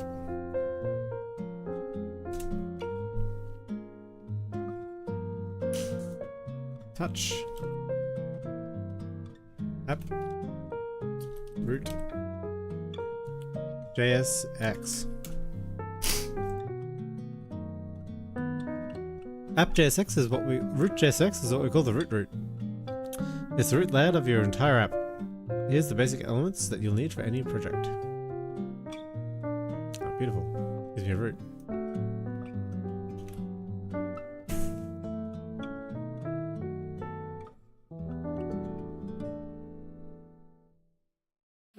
Okay.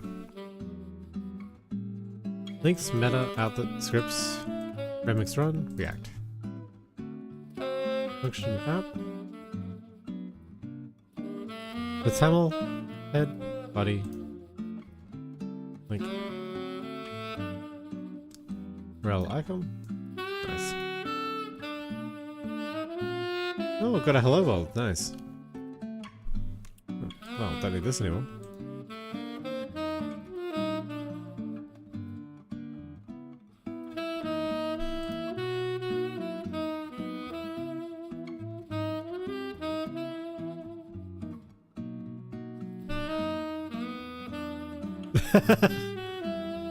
Nick. Nick. Nick. Nick. Maybe you weren't paying attention, or maybe you didn't quite perceive.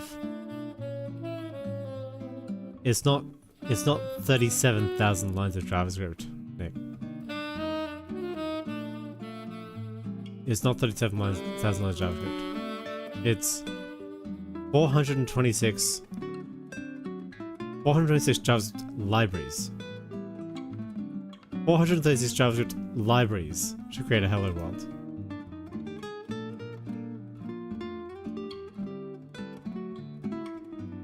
Yeah, exactly. I'm memeing on JavaScript a little bit here, but like the truth is, to make any application, you need like the operating system behind you to make the application. The OS is a motherfucker of an application. Yeah.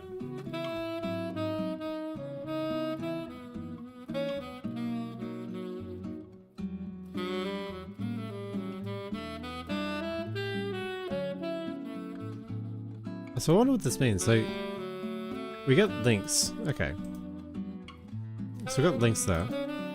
We got meta.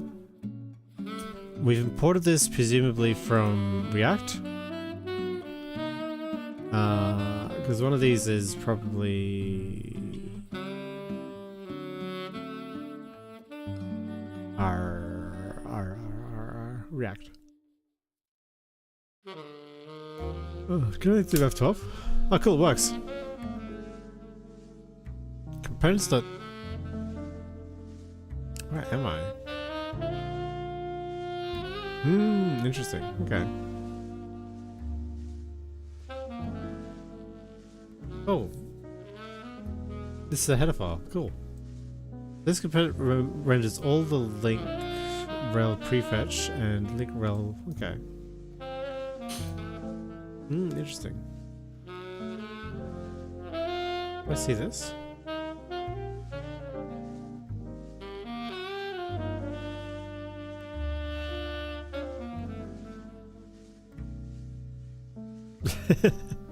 Make a website's easy, Nick. You should definitely make a website.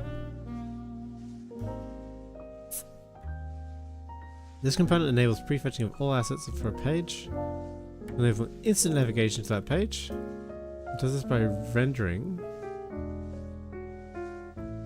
link tags for all the assets of a given page. Cool.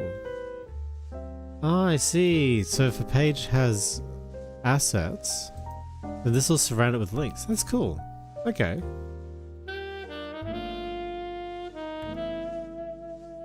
What's meta do?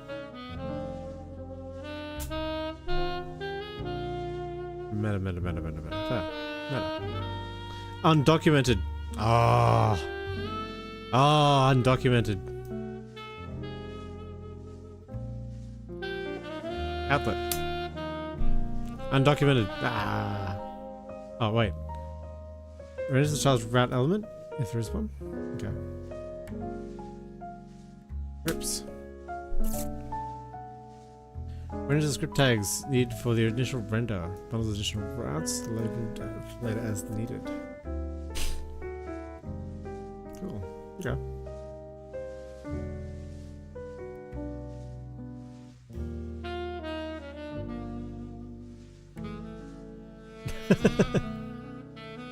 Hello World's really easy. Look. Nick, I'll give you Hello World right now. Okay? Okay, I'm in Node.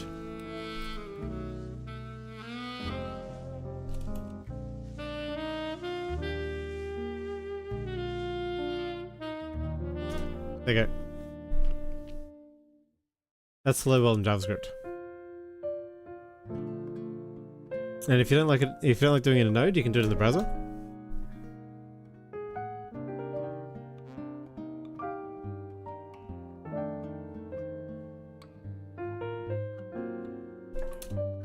There you go. Same result. If you want to make a website that says hello, I mean that's it here. Hello world. Oh, this is React. If you just want a website, it's literally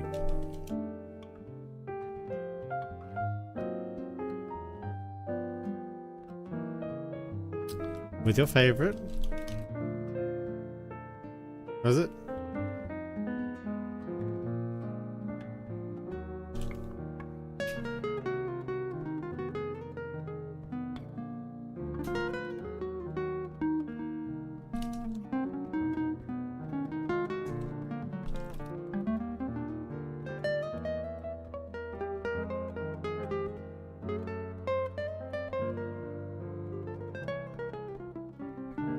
Yeah. That's HTML in that's Hello World in HTML. It's alright. I'm a very earnest person, Nick. If you do write a Hello World, I will. Okay, so I understand what this does now. It's interesting. So actually, oh, this is where my HTML element lives. Okay. Interesting.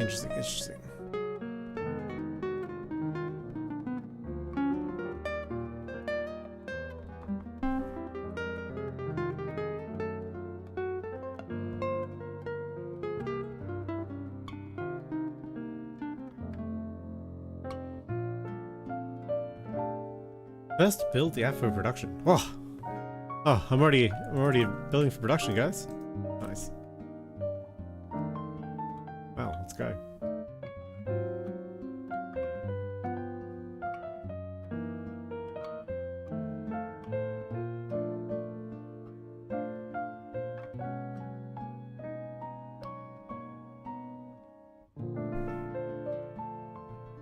Oh, so quick.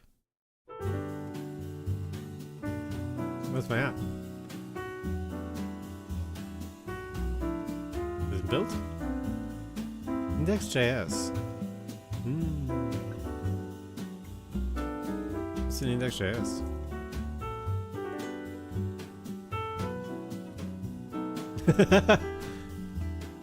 This is the hello world.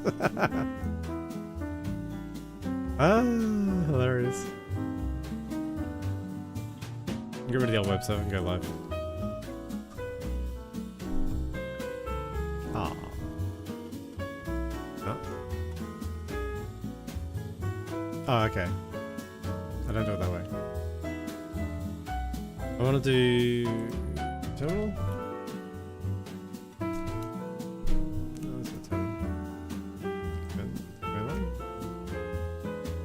Terminal. Yep, okay.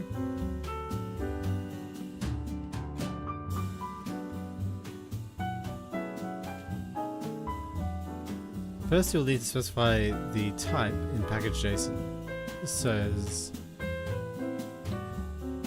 module so that Remix Serve can run your app. Okay.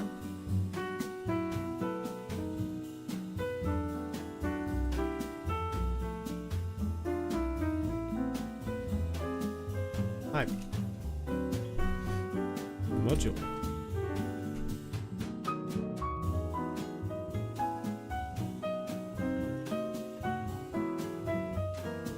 Remix.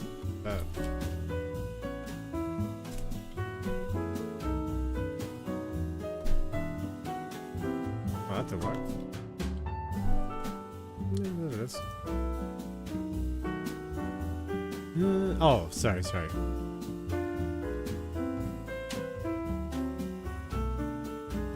How foolish of me.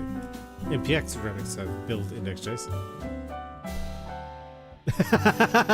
Yeah, what's my HTMW? What's my HTMW? I agree.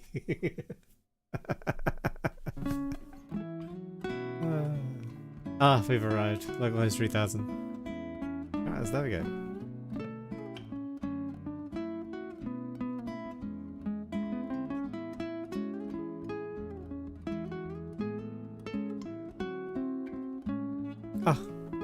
Me. Yay. Alright. So a hello world in React is merely 150 lines of JavaScript.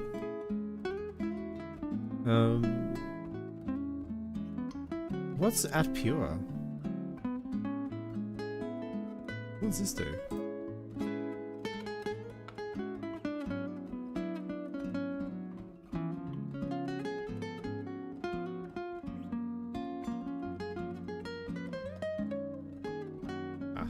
Beautiful.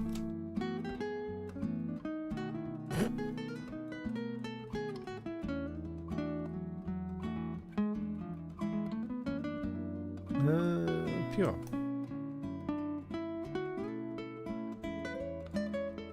The function in question is pure, or to be precise, side effect free. Helps with tree shaking. Remove dead code from bundles. Okay. The tree shaking directive. Where is my main? That's a good question.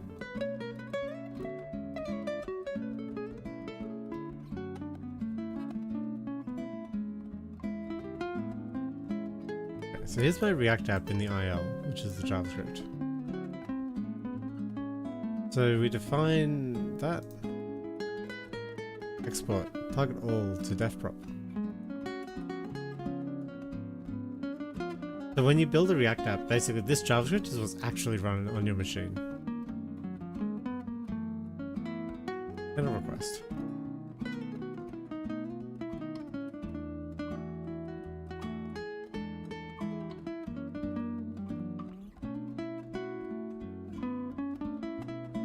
Import pass-through.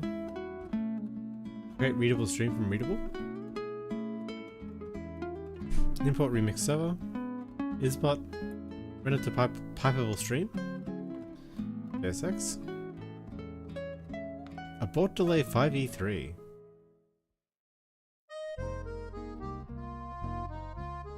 Casual use of hexadecimal. Okay, if isbot and a bot request. That's really clean actually, I like that.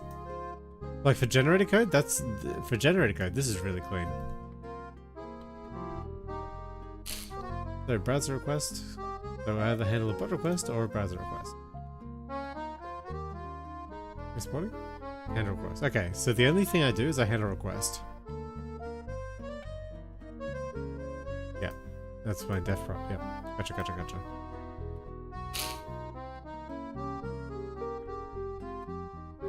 So handle bot request. What do you do? When you handle a bot request, I render pipeable or JSX.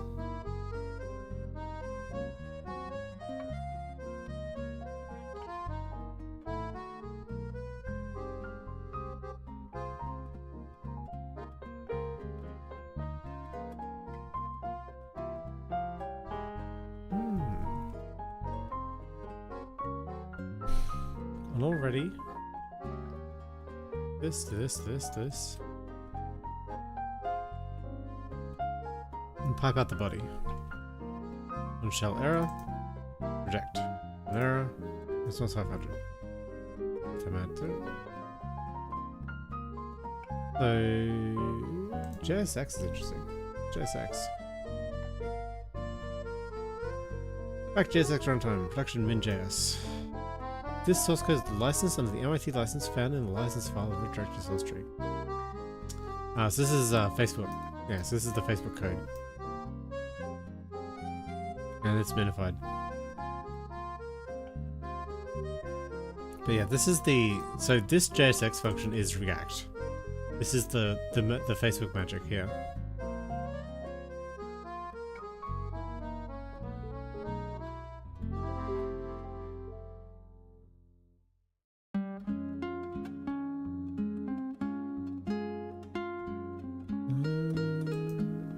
What's the difference? Yep, so we still render pipeable to stream. We JSX. Difference. We JSX to Remix server. With the exact same. The error handling was different. Right? Shell ready versus all ready. Oh, okay. So we don't wait for all. We only wait for shell.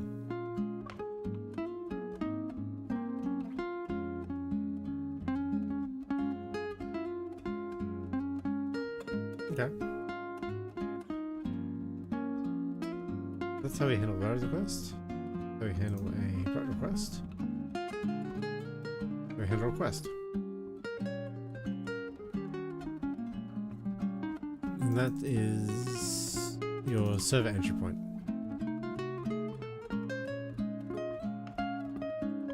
Code spiders. Funny. Bugs, if you will. Yes. I am the lord of the bugs. I squish them. One by one.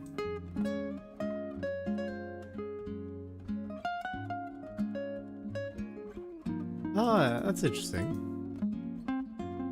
This is where the JSX was interpreted. Because this is literally an interpretation of the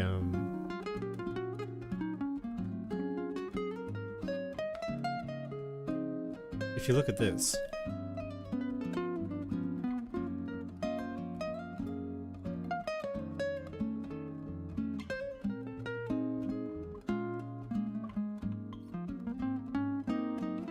Check it out. HTML, head, link, rel, href, meta, links. Ah.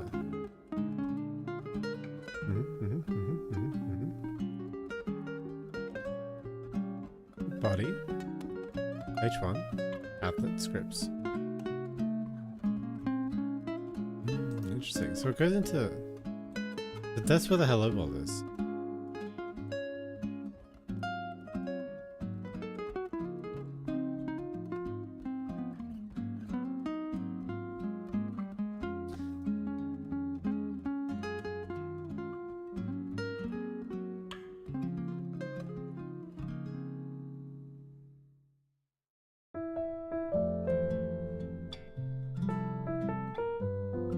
Cool.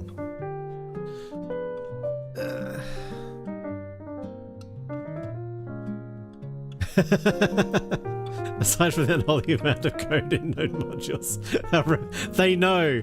They know. They know that I'm criticizing them.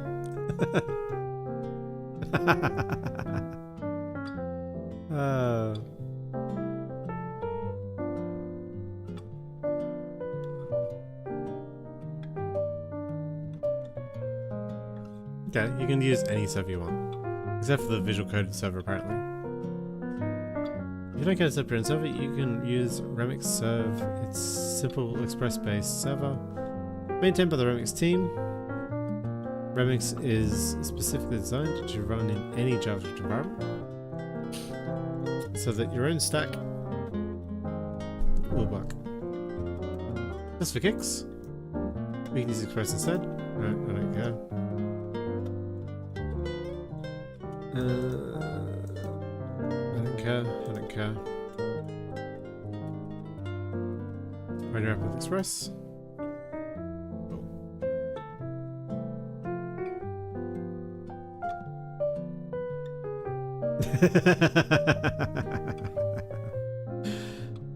JavaScript. Why? Instead of stopping rebuilding and starting a server all the time, you can run Remix in development. This enables instant feedback, change of your app. Oh, that's cool. First, add a dev command in package.json that will run Remix dev. Absolutely.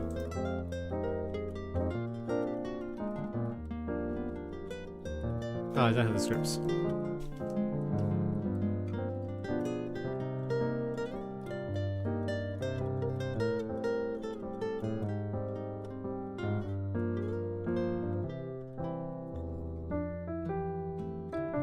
I think I do npm run remix dev. That works, right?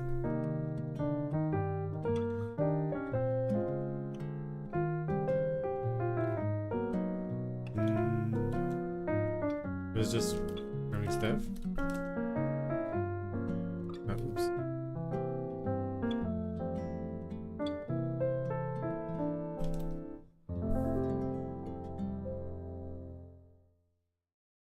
npx.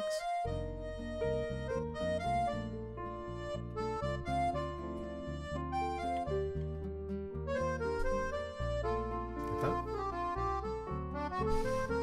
Remix dev, hooray! Now should have hot reload.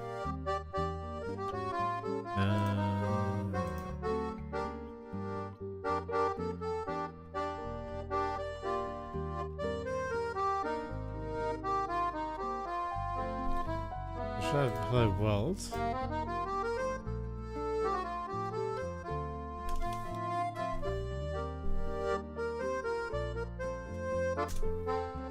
Yep, we got hello world. Cap away.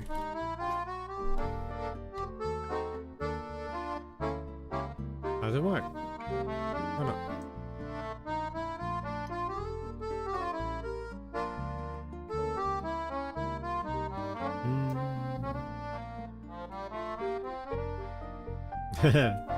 Good luck against the spiders, Nick. Good luck. When the files change, Remix will start your server for you, but because you own your server, you also have to tell Remix when it has a restart, so Remix can safely send the hot updates to your browser.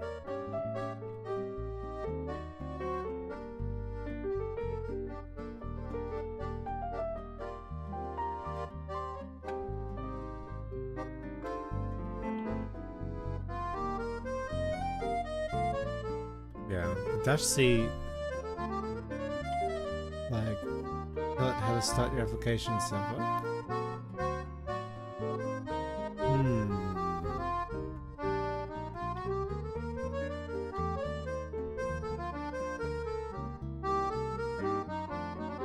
Oh, is this for Express? Is this for Express? Like her Express. Oh, okay, there's more stuff I have to do. Okay.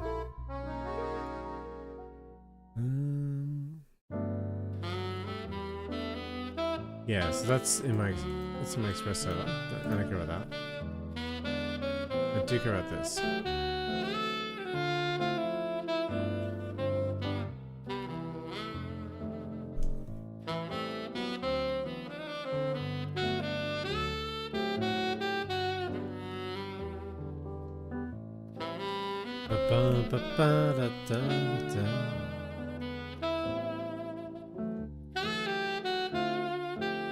NPM rundown. Alright.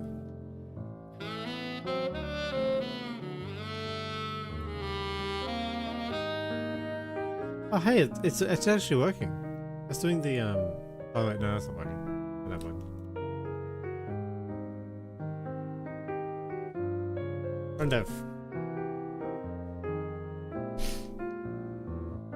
Hey. Cannot find server MJS. Have to do that nonsense.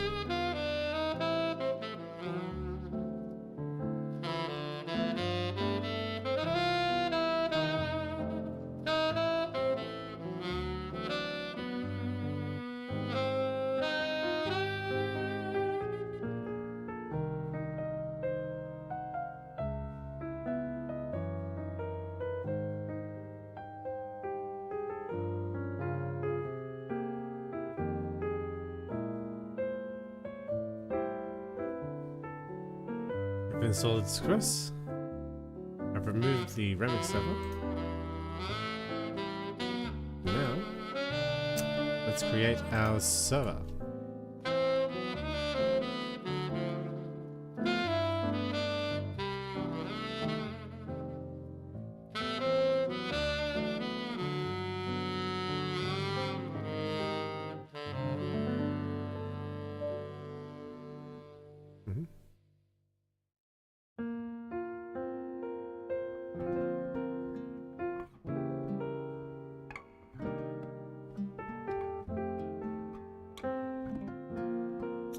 Now let's put this into here. Oh wait.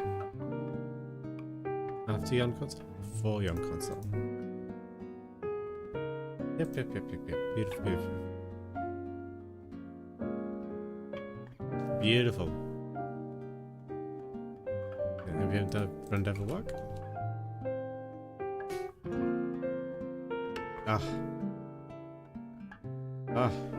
Love it.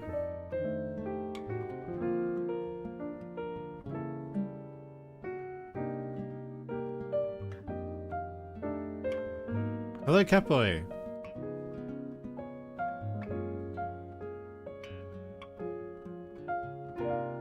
Hello, Keon. Nice.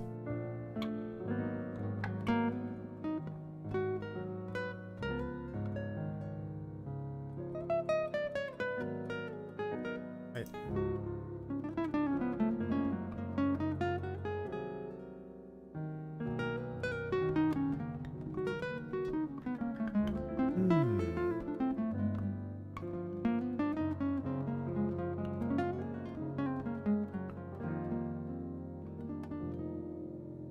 In general, Remix is a bit guts out. A few minutes of boilerplate, but now you're on your own stack. What's next? Tutorial. Go. A small feature each app that lets you track your contacts. Okay.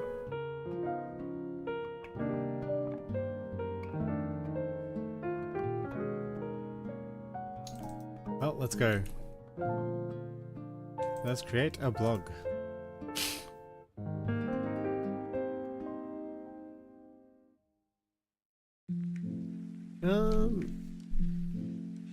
Actually, I've had a look into React now, and it is almost 3 in the morning, and I have work tomorrow, so I might call it here.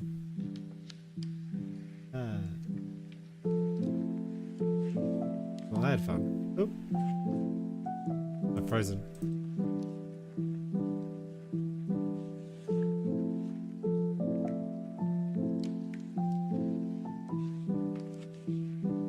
My Catboy is want to freeze every now and then.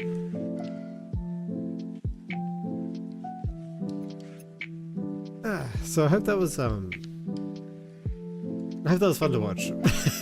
Essentially. Essentially, one of the main things I wanted to sort of demonstrate was that, like, you don't have to have imposter syndrome as a developer, because I have a ton of experience with computers, and I still look like an absolute derp when I'm learning something new. I'm glad it was enjoyable. I'm glad. But yeah, the whole point is, like, I guess tutorials look the same for everybody. Like, you have to sort of just go through it line by line, understand every part of the application, see how everything sort of links up, relate concepts to concepts you already know.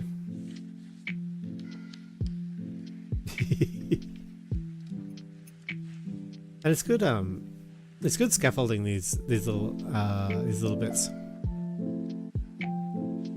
I would have gotten more done, I think, if I didn't have like those massive audio issues in setting up my guitar. And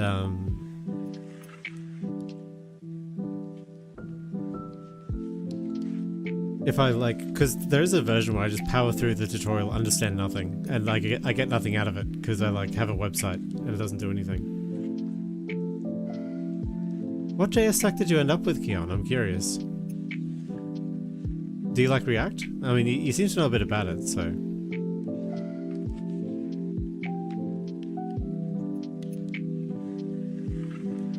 The JSX thing is kind of interesting. It's an interesting way to do the scaffolding. Or the, what do you call it? The interpolation. Because I can see how this could be database driven, basically, like straight up. And you could do all the forms and the custom components. Stacking components looks really interesting, actually. Like, you can have like a navigation UI component and common controls. You can do common controls with the stackable components, which is really cool. Astro.js, okay. I'll check it out later. Anyway, 𝐒𝐤𝐚𝐥, I hope you have a good day, and Nick as well.